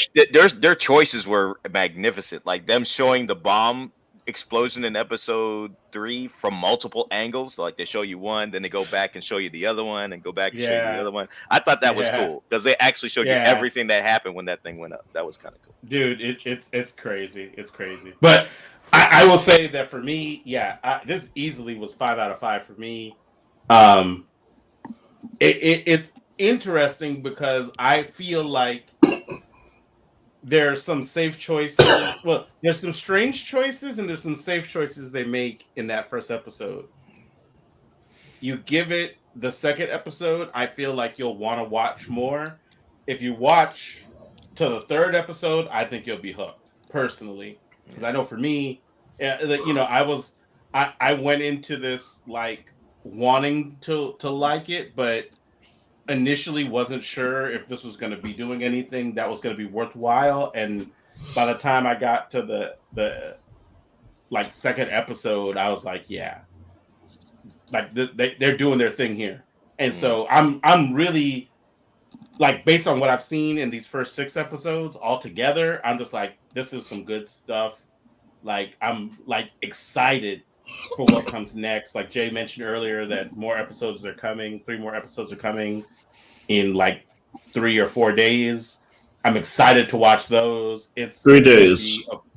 3 days. There you go. it's going to be some good stuff. I would highly recommend all of you check it out. Go watch it because it's good stuff. And I really hope it gets a second season. And I hope that they don't mess around and fall into the trap that, I mean, obviously it's Netflix, so they're doing things different. But I'm just saying, still, even Netflix sometimes will fall, or maybe not Netflix, but sometimes shows will fall into the trap where they're like, well, hey, people, what they liked were these people over here, so we got to keep going with these people. Like, obviously, like as Zeno mentioned earlier, League of Legends has lore all over the place. So I hope they go to a whole different nation in season 2 and mess around and tell us stories with a whole group of people that we don't know that are just as well crafted as what we've gotten in these first 6 episodes. So yeah, good stuff. Enjoy it. I'm curious how long they were working on this too, because I know there's some smaller stories that wouldn't take as long, but if they do the big one between here, Demacia and Noxia, that's basically Game of Thrones on the battlefield right there. That's a lot of animation. Yeah. So and I will say that was a big thing that I really personally appreciated, just because, you know, like, I mean, I'm a political junkie, you know, like I'm a political junkie in real life, and I love political fiction. And what I enjoyed about like another part of this, or another completely different aspect of this that I enjoy, is that especially once you get into like the second trio of episodes, there's a lot of political intrigue, and that was like some good stuff, like along with the same kind of like action that you got from the first set of episodes. You get like a kind of a balance where, you know, it becomes it's a little bit of like, you know, like detective or murder mystery kind of thing going on, a little bit of like, you know, that whole action brawler kind of thing going on, and you still have like the whole political intrigue with the council and all that as well. And I'm just like, dude, like this show is doing everything I love in one place. So I can't be mad. I would not be surprised if somebody tries to get more steampunk projects animated or even shot after this, just because I would not be surprised either. Because you're right. Because I mean, and that's the thing too, where that was a part of it where I was like, oh, like, you know, this is obviously set in a very distinct steampunk aesthetic for this area. And I was like, you know, I don't know the lore of League of Legends, but because I was just like, oh, well, let me go look to see what some of those connections were. Now that I know there's a lot of different other areas, I'm like, oh, are those other areas like steampunk-esque kind of areas too, or they're doing a whole different aesthetic? And it's like, I don't know, and it doesn't even matter to me. Like, it can be steampunk or not, and I would love just to kind of get a glimpse of what those worlds are like. So it's going to be the ninjas. I know for a fact it's going to be the ninjas. Yeah, they're going to bring. I don't know what that means, but I'm looking forward to it because there's tons of ninjas in this game, so they're going to bring all the ninjas because they're all. There you go, Ninja Season 2. Let's go. All right. Hey, Emily gave it a 5 out of 5 too. By the way. Well, there you go. Bam. Oh, you got the upgrade back on the back end. There you go. There it is. Emily with the 5 out of 5. So next we're going to talk about the Magic Order 2, right? Yes. All right. Zeno, you want to stick around for the Magic Order 2, or do you want to... I'll probably be listening, but I'll let you guys get back to the planned show and everything. So thanks for having me on, guys. No, of course, man. And thank you for calling in, man. It's always good to hear from you, Zeno. Thank you, man. All right. Take it easy, guys. All right. Later. Cool. So, I guess we need to do some comic book reviews. Woo! Comic book review. Comic book like review. Well, not like that, but like.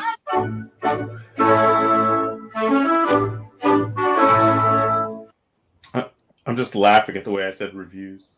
I was sitting here like that guy sounds lame. Reviews. I don't know why I said it like that, but whatever. Oz cut you out from another, like in mid sentence. Like he just got a whole sentence where you were talking about reviews, and he just cut out that word, so he just spliced it in to a whole other. Realize that's the whole shtick with our bumper music. That's just it's cut and paste. I love it. I love it. Because I think he could have right. just gotten you to say, like, he could have gotten you saying comic book reviews, but he used comic book and reviews from three. I wanted the sing song version. Yeah. I love it. I love it. So, the Magic Order 2, number 1. It is the sequel, of course, to the Magic Order, which was a 6-issue miniseries, which was the first official comic book put out by Netflix after they made the acquisition of Millarworld. And so part 2 basically picks up after the events of the Magic Order, part 1, surprise, surprise, where you have, oh, God damn it. Cordelia as the head of the Magic Order, or the magic, which is basically the council that its job it is to protect and defend humanity against the magical things that happen or that go bump in the night. And it basically talks about or shows us what has happened since the events of the first book and how she's transitioning into her newfound position of power. So, Jay, what were your thoughts on the Magic Order 2, number 1? Initially, I kind of just thought I liked violence, and I don't actually remember the end. I don't remember all the details of the first one, so I'm a little lost. Mm-hmm. But I like nudity too, so yeah, violence and nudity are good.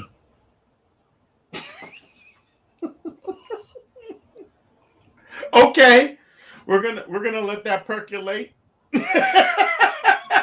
Oz, you got to read the Magic Order 2, number 1? Yeah, I read it. What were your thoughts, friend? It felt like I was watching the first episode of the second season of a TV show, and they didn't give me a recap. It opens up saying, "Is Cordelia? She's the main character?" Because at first I thought it was the brother that's going to be the main character, but it seems like everybody's talking about her. So I'm assuming she's going to be the main character. And it opens up with them saying that she cast this spell that did something, but then they never, unless I missed it, they never tell me what the spell did. All I know, I don't think they do. Like weird tightrope walking and cooking dinner for a dude in the middle of it, and she's gonna do some sort of Zatanna show where she's not allowed to use magic. I don't know what's happening. It actually kind of bugged me that how old is Cordelia? I don't know how old she is, but I would assume she's probably maybe in her mid to late 20s. See, she's definitely over 18. The impression that I got is that she's in her mid to late 20s. Yeah. So it kind of bugged me that she slept with a dude and is then asking, is he over 18? And isn't bothered by the fact that he's only 18 and a half. That kind of creeped me out a little bit. If you're mid to late 20s, at least drinking age. Although if they're in Europe, I guess 18 would be drinking age, right? Look, in Europe, 14 is drinking age. That's Mexico. Mexico is Europe. Europe, all the same thing. In Mexico, right? The drinking age is 5'2". Wow. That's half the people can't drink. That's that's why we grow mustaches too. Hilarity. Okay. Moses Magnum. What did you think of the Magic Order 2, issue number 1? The Magic Order #2. I'm surprised it actually came out.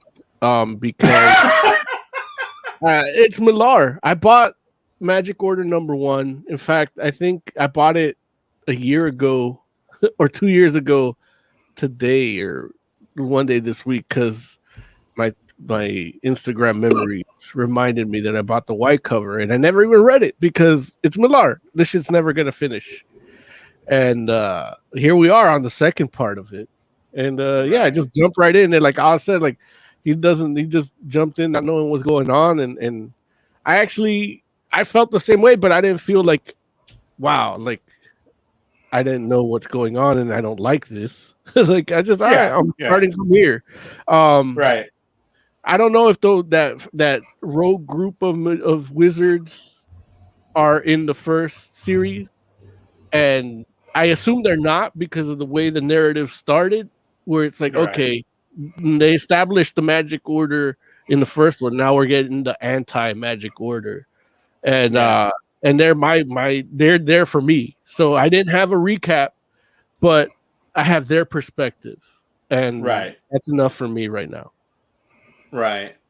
Okay. So it did its job. Like Millar is such a creative dude, but he's also like from a technician point of writing, he's really good on that point. Yeah. Like, so, and that's part of why his shit does so well is because he's equal parts artisan and technician. So he knows the formula, but he also has the imagination, and he's got that right balance of those two things.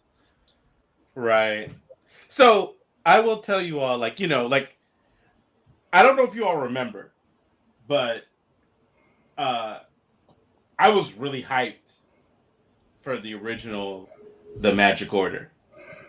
And like I was telling you all, like I remember us doing news stories, and I was like, "Hey, this thing's happening," and like, which I'm pretty sure that when it was initially announced was before the whole Netflix deal was announced.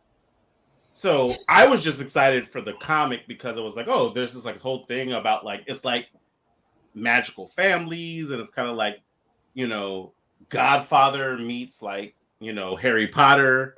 And it's like you got Millar writing, and you got Oliver Copiel like doing the art, and I was like, dude, this is gonna be good.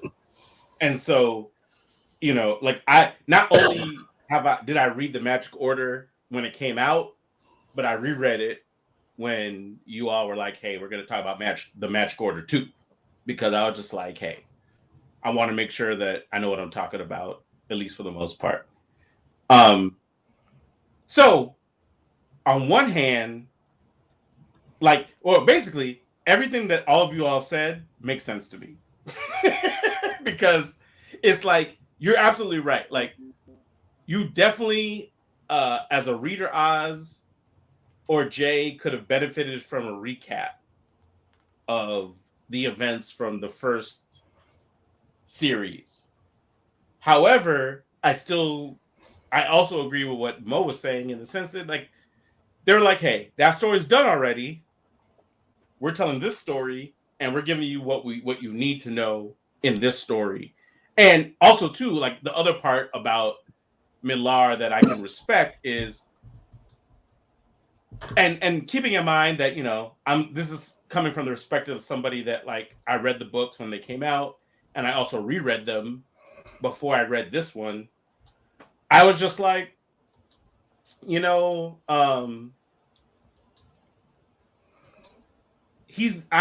believe he is giving enough information for someone that doesn't know anything about this book. Like if this was their first issue, like I do think it's enough where you could be like, okay, I'm getting an idea of what's happening, but I don't really know what's going on. But that's what happens in a lot of first issues with comic books, It's like it's just a matter of where you happen to pick up on the story, because it's one of those things where in the same way that this is like, okay, it obviously feels like something has happened before this point in this book. It's like, and you would be right because there was 6 issues of a series that happened before you got here. But this easily could have been like issue 1 of Magic Order #1, and you're just going to learn more about it as you go along. And I have faith in Millar, and in that he'll let you know about like the big plot points you need to know about as we move forward. But again, that's a little bit of bias because I'm a fan of his just in general, and I also read the books, and so it's easy for me to say that because I know exactly what's happening. Can you at least tell You me know, what the spell was? Like, why is it a big deal? I could, but at the same I'm time, not it's a gonna little read bit of issue 2. well, and that's fair. But here's I'm what not gonna go saying back is, and read the first series. okay, either. okay, and the first series, He'd like, rather for watch Stargirl than read Magic Order. exactly. And here's the thing: the first I'm gonna series go was back like, and read it. okay, so here's the thing: the first series was in 2018, and so it is technically far enough away where it's like, for me, I wouldn't be like, oh, I think of it as a spoiler. But at the same time, for those that would want to go back and read it, because who knows, for all that we know, like, this might be the first time somebody's hearing about the Magic Order because they haven't made a TV show about it yet, but that's coming on Netflix too. Right? So it's one of, like, look, here's they haven't done anything Millar on Netflix, right? Yet?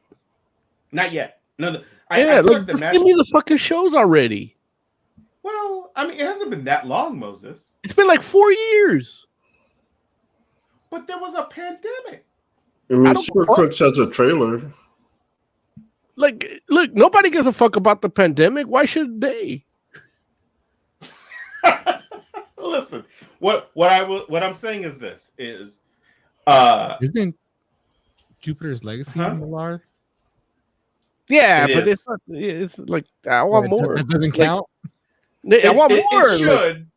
And they got canceled already, so that means they got more time to. I know, but you were saying when was the last time they did it, and that was like this year, like 6 months ago. And then you got Super Crooks coming out literally at the beginning of next year, I think, right? I want Huck. Huck's coming too, but I want it now. Well, listen, man. Look, I can't give you everything you want in the moment you want it, Mo. But here's the thing: that's why we're not probably gonna get a very faithful adaptation of Huck because the dude that wrote the comic is the dude that's executive producing.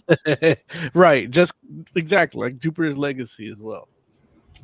Well, but Jupiter's Legacy is not that far off. You know, I mean, don't get me wrong.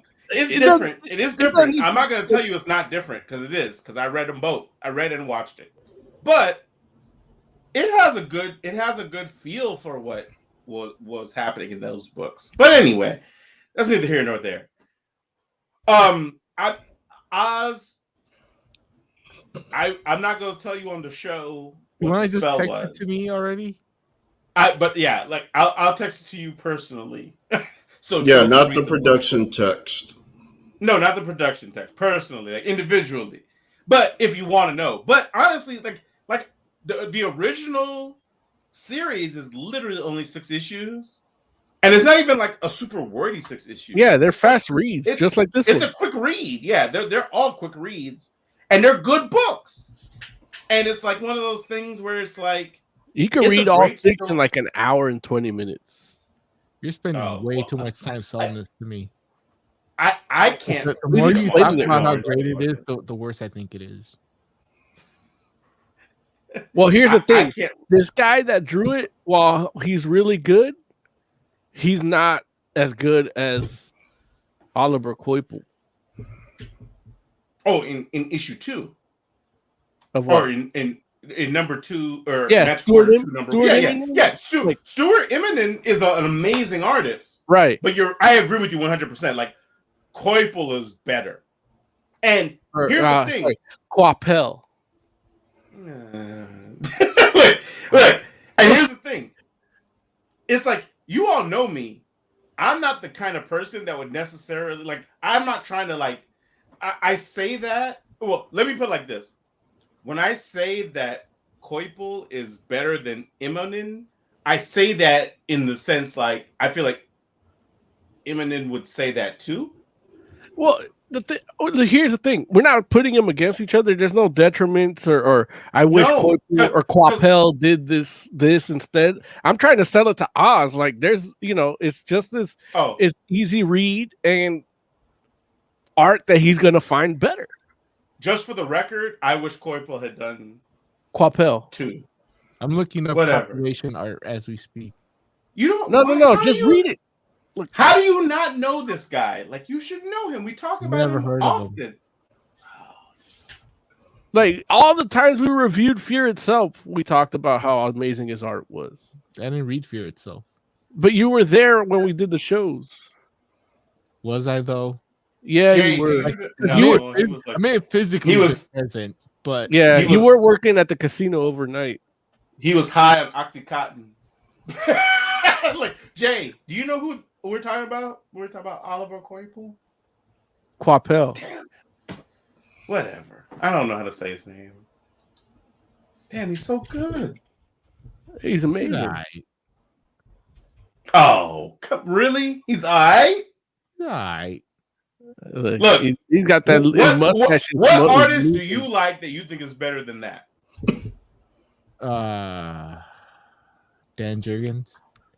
Get the fuck out! Crazy! I know, right? You're crazy. That's crazy talking. And don't get me wrong, Dan Jurgens is great. But he's like Mark Bagley that works for a shitty company. Dan Jurgens is a legend. Mark Bagley is a legend. Oliver Koipu's better. You can't even say the dude's name right. So how good could he be? Like, if they're good, you learn their name, right? Dude, it's French. Yeah, Olivier Quapel. I fucking learned Stefan Sejic. You still said it wrong. I don't think that's how you say that, but I don't know. Stefan Sejic. That's how you say it. No, because all the funny things are over the first No, but the name, J's are Y's over there. Listen. I don't know who's right for certain, but Moses sounds more authentic to me. Yeah. It might just be confident. That's because you like him more. No, look, that's not necessarily true. No, he was actually telling me how much he likes you more than me this morning. That's just his way of pitting us against each other. Damn, they got me figured out, Jay. He's just mad that he's not one of the two dicks on two dick. That's what it is. I'm like, my dick is the biggest. Yeah. I love how no one said anything. Look, everybody just shut up. No, Derek was asking a very important question, and so I had to answer him.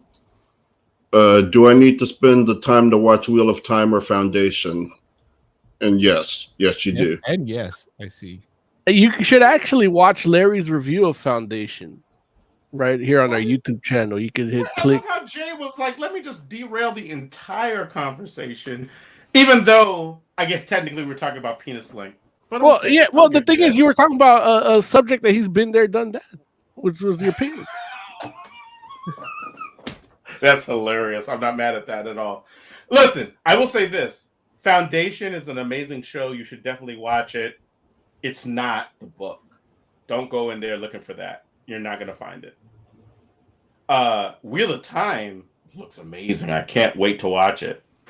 And it looks more like the book to me, but I don't know. Because I haven't seen the Wheel show. of Time in the sky, and does it keep turning? Like, if I look up, does the Wheel of Time keep on turning? No, that doesn't even remember any of the lyrics from that song, so that's but none of those lyrics have time in it. I know, so that's what makes it funny. If anything, it'd be funny if you were quoting Wheel of Time from Blind Guardian. Jay, I don't know who or what. I'm gonna hold his arms back. You're gonna punch him in the stomach, okay? Well, you might break your arm on that 8-pack.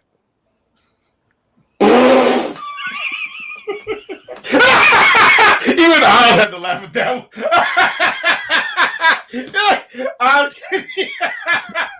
It's just because he said 8-pack, but the bottom two are the gutters. It's too funny, man. Look, I'm so Can we go looking back forward to seeing... describing our sizes? No, we're gonna go back to I the feel like Magic people need Order. to know that. So here's the whole thing. The Magic Order, the first volume, is a really good book, and I feel like pro tip. If you don't know anything about comics and you're just like, oh man, it would be cool to invest in some stuff, like I would not be surprised. You can go and probably get all 6 issues of the Magic Order somewhere for like $5 a pop, maybe 6, maybe even less. You look, maybe. What I'm telling you is this: however much they cost now, they're probably gonna at least double in price when the show comes out. Just because that's what people do, right? They're like, oh wow, this show's cool. I feel like Netflix and Millarworld are gonna make a show that's good. It might even be, I don't know if it's gonna be great, but it's at least gonna be good. It'll be good enough to make those comics go from $6 to $12.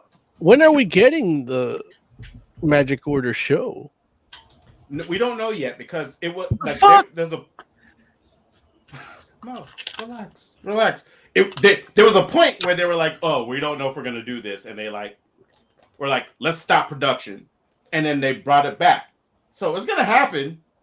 We just don't know when because they took a moment. Like Marvel literally gave us 30 things last week. What? But dude, I mean, why are we comparing the friggin' MCU to Netflix and Millarworld? Netflix could bend over Irani like fucking prince. Netflix is like the Irani prince, like comedy special now, please. Yeah. So in your mind, Netflix is Disney? Nah, Netflix is okay. Marvel Studios for sure, easily. Well, no, but Marvel Studios is Disney. Not necessarily. It's a subsidiary. Like they have a different CEO. Really? They have a different CEO. You don't think MCU or Disney subsidiary is not equal to Netflix? I think Disney subsidiary is equal to Netflix. I have a faith in Netflix to be able to. I mean, they give me so much shit now. Yeah. They could easily give me more Millar. They could give me 4 Millar things a year. I mean, listen. I think they're trying to make sure, like Netflix is spinning a lot of plates. Look, drop some of those shitty plates. You know, I didn't need to see a movie with The Rock and Ryan Reynolds. Give me Huck. Yeah, but they gave you it too. So listen, they gave you Jupiter's Legacy already. They didn't give me shit. They took it away. They canceled it. They're getting ready to give you Super Crooks. But that's animated, right? That's not live action. That's animated is actually real movies still too. Yeah, but for that I'd rather just read the comic. It's so it's like they're gonna give it to you. But what I'm saying to you is this: right now, you could go get the Magic Order for $5 or $6. When the show comes out, Lawrence, real quick, I just looked it up on eBay. The full 6-issue miniseries you can get from anywhere between $60 to $80, depending on who you get it from. But that's on eBay. Like if you go to your comic book store, you could pay cover price. No, I mean, like it might be more than cover price, but it's gonna be like $5 or $6. Well, they're $3.99, right? You can buy the collected volume 1 for like $11. Well, yeah, you could get the trade for like, but actual physical. The trade for less than 20. But when Lawrence is talking investment wise, you gotta have the 6 issues, right? The first exactly. You gotta have the actual physical and the white issues. Cover. You can't resell your Comixology copy. Right. Not yet. You can technically. Not ever. NFTs don't work like that. you gotta get Millar's digital copy. There's a issue 1 signed by Millar for $1,600. $1,600? They're acting like it was It's eBay. You can ask whatever you want for it. I didn't say it sold for $1,600. I'm saying that's the price they put on it. Yeah, you know what? I'm gonna Who's look gonna at get 1,600 right now? Because from selling on eBay, I know you got to look at what it sold for. So I just looked at what was for sale. I didn't look at sold, so that they might go for lower. But now, we should rate. Oh, go ahead, Jay. No, I said we should rate this. we barely talked about it. Did I we? will say this. Stuart, Joe didn't even say what he thought about it. Stuart Eminem's art. Yeah, I did. I said I like violence and nudity. He did say that. He say that every other episode. Listen, I'm not disagreeing with you. I'm just saying that he did say that. I thought he was talking about some commercial he saw the other day. No, like the Magic Order 2 #1 has violence and nudity.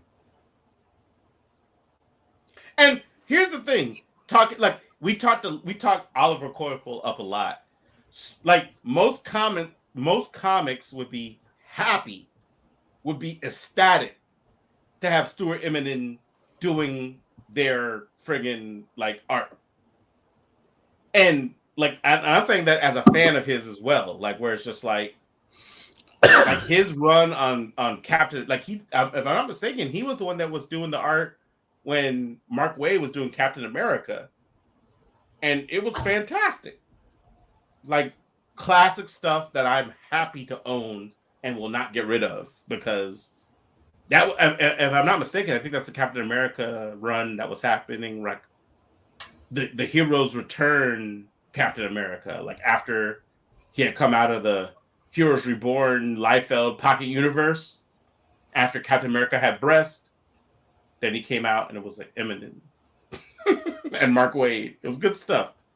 Like Eminem classic Eminem needs to do more Spider-Man because he's not good with faces. What? His Spider-Man is great. His everything else. Why do you feel like he's not good with faces? Oh, I'm looking at his She-Hulk. Look, share it. It's a little weird. You're over here talking shit. You can share it on screen. Like, because that's the thing. Like, don't get me wrong. Like, his art is definitely like, it's not the most detailed. But at the same time, I think it's expressive. Magic Order 2 #1, his art's on point with everybody. Like, tell me when that guy turned around and it was like a fractured face with an imagination inside his face. That shit didn't like make you go, ugh. Yeah, because he wasn't drawing a face. He was drawing something in the area where he can't. He drew a whole other thing, and then the guy looking at him was terrified. Right. The thing he was not a face. He was mortified. He was not. Well, bring up the page. There it is. Pages. But you still can't share shit. I can definitely say that if you haven't read the first series, I can understand why you might be like a little underwhelmed with issue 1 of this. That doesn't look like a final drawing, Oz? No, I mean, it looks great. I didn't post it. I don't. Why are you on my ass? I didn't post that. Well, but I'm saying like, you feel like this is like this is something that ended up in a comic? I didn't put that up. I don't know why you keep acting like I know what the hell that is. But I mean, to mess around and be like, oh, like Stuart Eminem doesn't know how to do expression. That's his resume.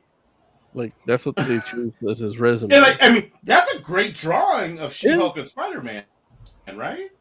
And cats. No, the cats have more expression than she does. Oh, Get the fuck out of here. She looked like you said something stupid. Like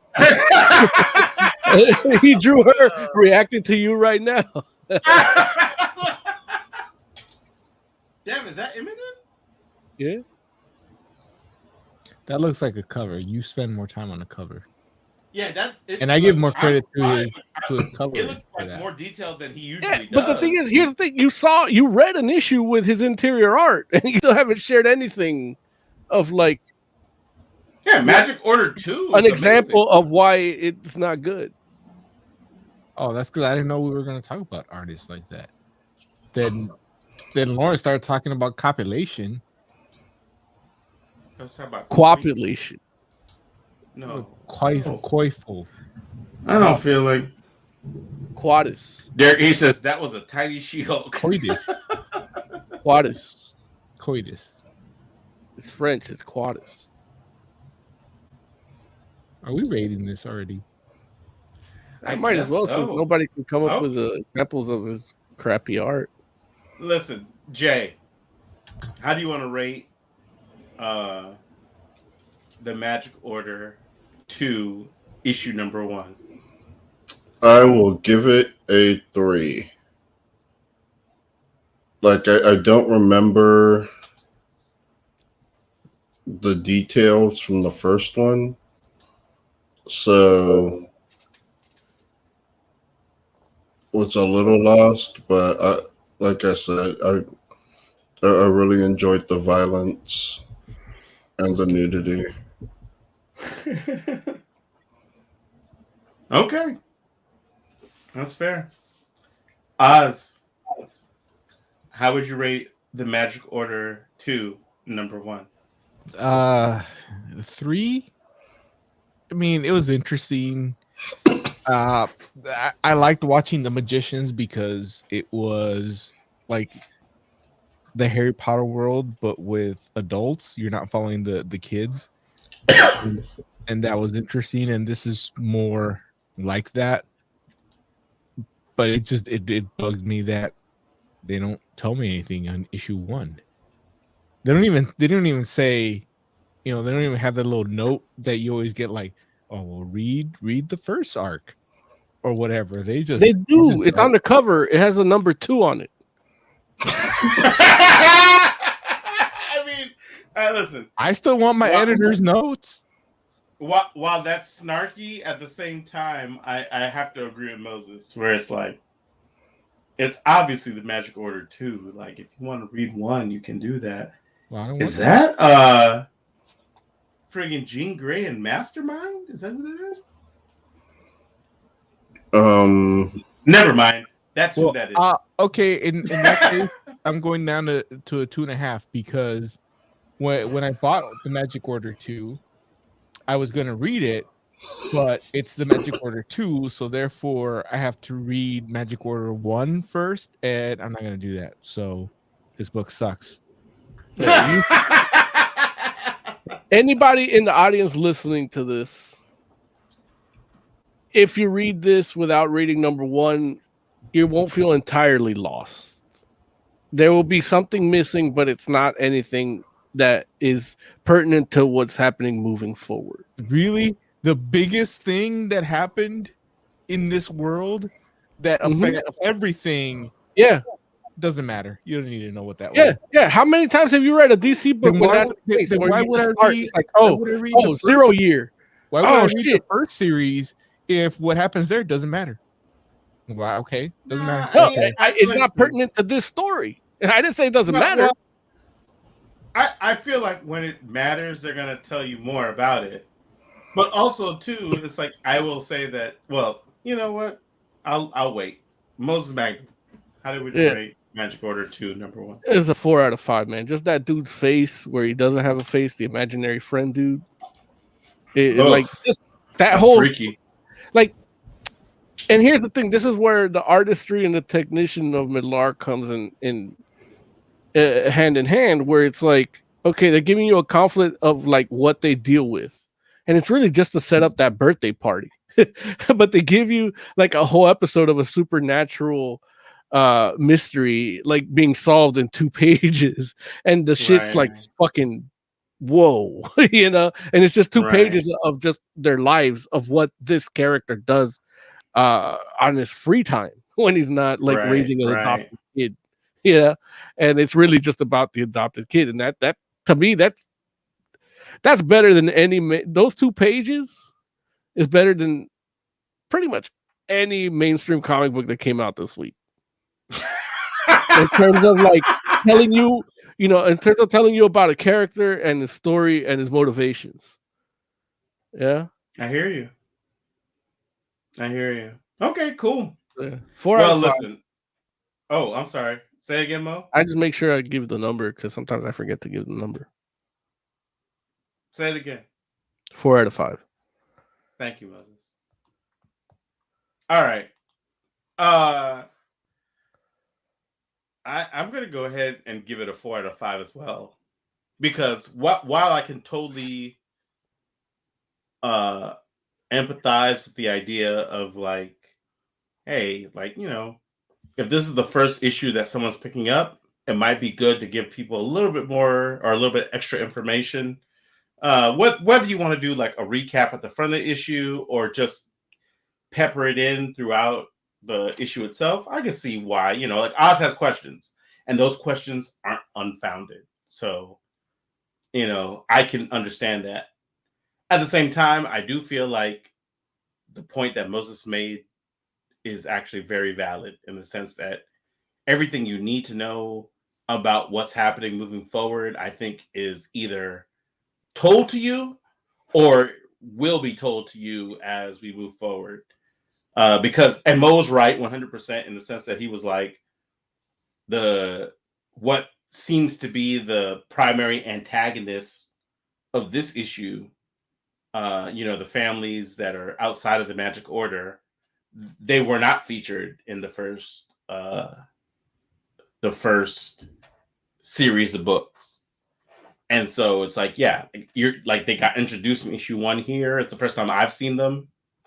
And it's like, yeah, these are people that you're going to meet for the first time right here in issue 1. And it seems as though, like, in a lot of ways, they're going to be the main thing that everybody's going to have to deal with in the Magic Order too. But yeah, it's fun stuff. I would highly recommend people read the Magic Order issues 1 through 6, and just in general, like if you want to get it trade or whatnot or digitally, like go for it, because I think it's a good read. But I do also, again, I'm putting myself out here. I feel like it's probably going to be worth an investment, because I think that the series is probably going to end up being good and something that people are going to like. And it would not surprise me at all. At the very least, you'll double your investment, which, I mean, a lot of people might be like, hey, if I spend $6 or like 5 times 6 is 30, right? It's like, if you're like, well, I don't need to turn $30 into $60, that's fine. But if you want to, you probably can. So, it'll be worth picking it up, reading it, and then being able to resell it, because you don't need to keep it. So, yeah, it's going to be good stuff. All right. The end there. That's Lawrence. Before we get into final thoughts, so you can sell it later. Before we get into final thoughts, Derek H has a question in chat. He says, "Why has She-Hulk shrunk over the years? Even in her new show, she looks super small." And that's exactly why, because Tatiana Maslany is going to be playing her. So they gotta ease you into a certain look. Because I know Derek H is going to be mad that it's not like the comic. No, but at the same time, it's like She-Hulk, like, up until recently, She-Hulk was pretty big. Like, because she, like, much in line with a lot of the things that have happened in Marvel as far as, like, comic book characters are concerned, like, She-Hulk was, like, the Hulk. Like, she's on the Avengers and she's like the Hulk in the moment. So it's like,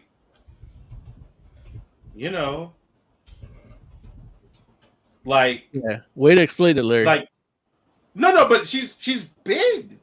like I haven't read the latest issues of Avengers, so I don't know if she shrunk in like the last like say 3 to 4 issues, but before then she was as well, maybe not as big as like Immortal Hulk, but comparable.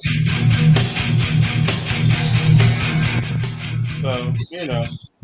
Anyway. Okay, I guess we're doing final thoughts. Big Man 24/7 says, "My orphan black wife who is She-Hulk. Let's go." I would say that, but I don't want a shoe hitting me in my face right now. Okay. Just real quick, Derek H. in the future, go to fantasticforum.live and hit the call-in button, and you can be on the show. Make that happen, Derek H. Derek H. tried to call in via Skype, but it didn't work. Yeah. So, anyway, Jay, why don't you give us some final thoughts, buddy? We didn't get to the Chucky review this week, but we will get back on that next week. Sounds good. Next episode. Done. Oscore, final thoughts. Couple box opening videos on deck, and just waiting to go up and be published. So hit the bell, whatever. I don't know why I have to say it every time, but do it. And the fact that I don't know why I have to say it every time makes me wonder why you haven't done it yet. So do it. So you know you're talking to the four of us, right?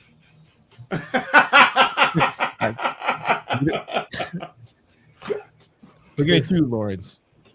Whoa, wait a minute. I understand why Jay hasn't subscribed. He hates us. But I subscribed and liked, and I hit the bell. Maybe not. I believe you hit the bell when the little bell thing comes up. Like you click on it real quick and like, oh, I did it. That's how that works, right? Oh, wait. Derek H., final thoughts. Well, you guys can hear me? Yeah. Yeah. Oh, cool. First of all, I know she didn't talk about Hit Monkey, which came out today. Yeah.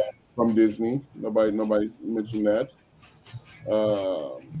I did not watch Wheel of Time yet because I tried to watch Foundation, and Foundation is all over the place. So I don't need if that's what a big epic book looks like with the big budget, then I don't want any part of that for Wheel of Time. So I might skip Wheel of Time altogether. Wait. So you forget Wheel of Time because Foundation's not good? And Dune wasn't good either. So they're bad. They're 0 for 3 so far. So Jay's happy Derek's not watching Wheel of Time. Robert Jordan didn't write either one of those two novels or television shows. I tried reading the Wheel of Time before because Jay said it was good. And so it is good. I started trying to read it and I could not get past like 10 pages. I was like, there's nothing here.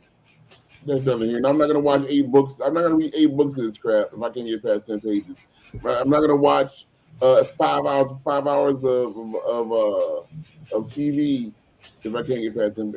It's just not for me. I'm sorry. It doesn't look good anyway. It doesn't look good anyway. Hit Monkey's a lot better. Hit Monkey's actually I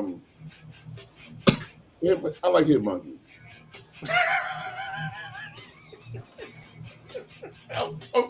Okay.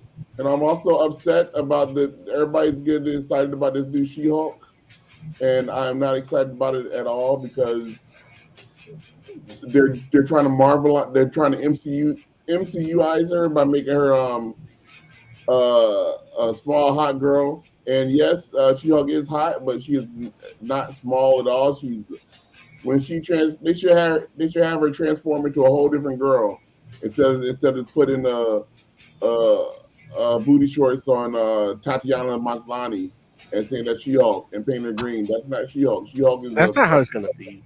Yeah, I saw the trailer. CGI.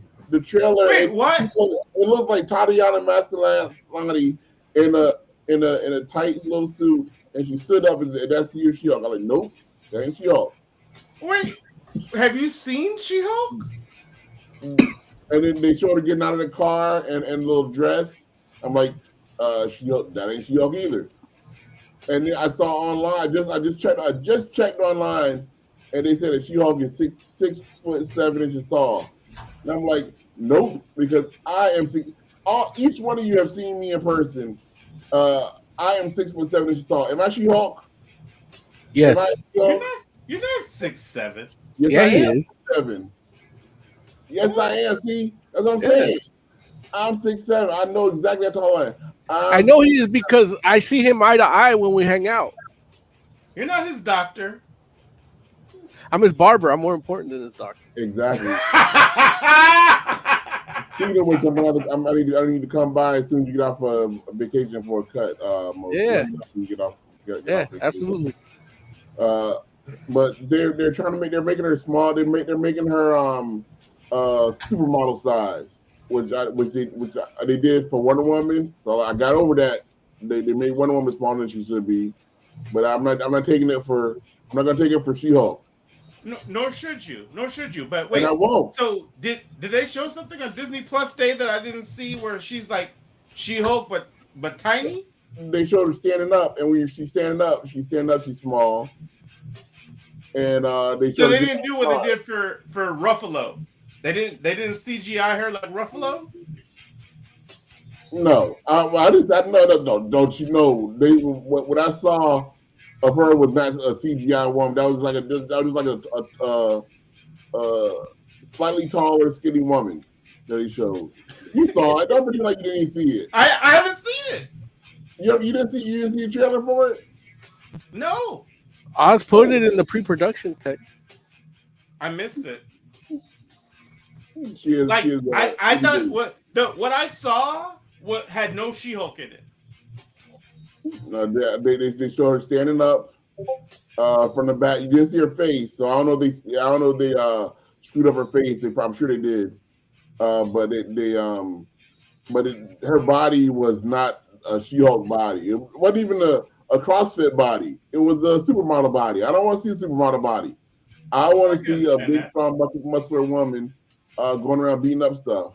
That's what and I know it's popular because that lady Dimitrescu from what's that show? What's that game?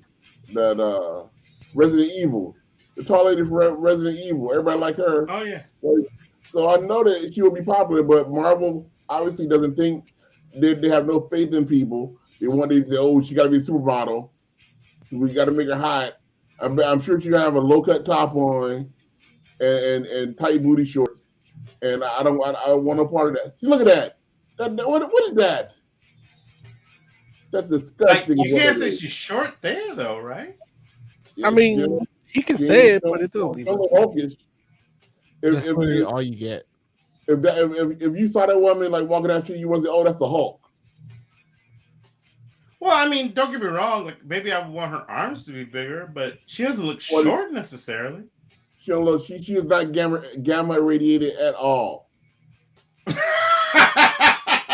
Listen, I think you need to go ahead and not be so not so attached to the source material, Derek. I think the girl that got playing Titania, Jamila Jamil, she's just she's tiny. She's tiny too. Well, she's not tiny. She's actually tall. She's tall, but she's tiny. She's skinny. They habitat. She's not buff, but she's a tall woman. She's supposed to be buff. She's supposed to match the CEO. Now, Derek, look, you always bust my balls for shit for me being mad like this. Like, yeah, like right. I know, like, yeah, come on, man, cut the shit. We gotta get out of here. Next time, come with this shit at 6:35, man. What if they got like what if Chris Hemsworth showed up and they said, oh, he's the Hulk, and he didn't. All he did was like just show up and take his shirt off. Like he's a big guy, sure. Yeah, he looks big, but he ain't no Hulk. Hey, it don't matter. Look, when are we getting the ship with the red hair adaptation, Derek? You make a move yet? Look, when they bring Scar and they bring in all the other Hulklets in, you guys will be complaining too, just like me. Yeah, look, that's what we do. Yeah, just don't bust my balls when I do it. When they bring Abomination in, and Abomination looks like Puck. Don't blame me. Nah, but they fixed him already. They can't do that. They already brought Abomination in. He was big. And he was ugly, and then they fixed him. No, he was big. He was big in like Shang-Chi. He's gonna be big in Shang-Chi. That was in Shang-Chi. Don't get me started on Shang-Chi. Don't get me started on how they messed up Fiend Fang Foom. That wasn't Fiend Fang Foom. Yeah, they didn't call him that either. Exactly. Random ass dragon. You know they didn't call him that because they know what he did. They know what they did. Oh, and Shang-Chi? You think that's Fiend Fang Foom? Who do you think that's supposed to be? It's not Fiend Fang Foom. I know it won't. Like Marvel agrees, that's not Fiend Fang Foom. No one thought that was Fiend Fang Foom. I never heard that. I didn't know. That's what everybody knows Fiend Fang Foom is in Iron Man 3. Mm-hmm. Right. Fiend Fang Foom's an alien. Well, you guys are all making fun of me now, but I know I'm right. I know I'm right. I think we went into the bizarro world. Just for the record, I wasn't making fun of you. I genuinely believe that's not Fiend Fang Foom, but also, maybe I'm wrong. I gotta get a lot of stuff in because I don't call it often. But I tried watching the what do you call it, the finale of Supergirl. Why? Who told you to do that? No one told you to do that. They killed that show like a half a year too late because that show was done. That show they had nothing. I was like, this is just bad. That show was done 3 years ago. Wait. Listen, I have no sympathy for either one of you. Why? That's a show for another time, Larry. That's a show for another time. When Supergirl first came out, I was like, this is a good show. They're going to go places with this. And now look at it.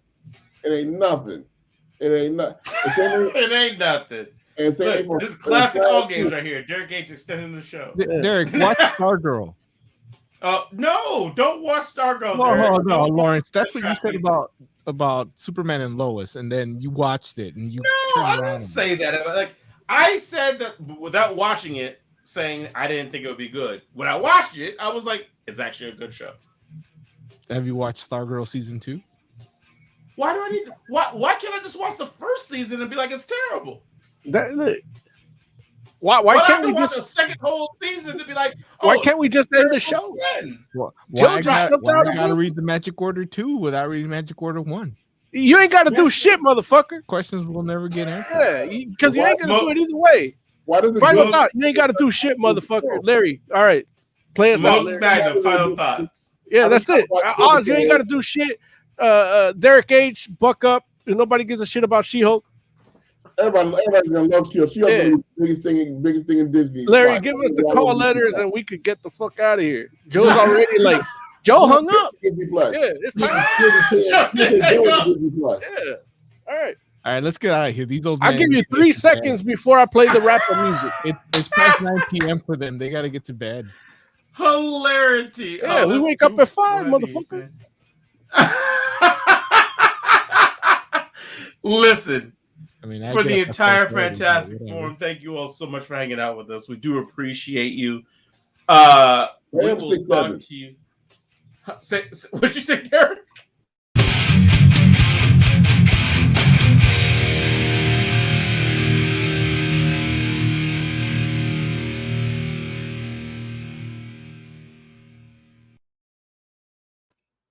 I was gonna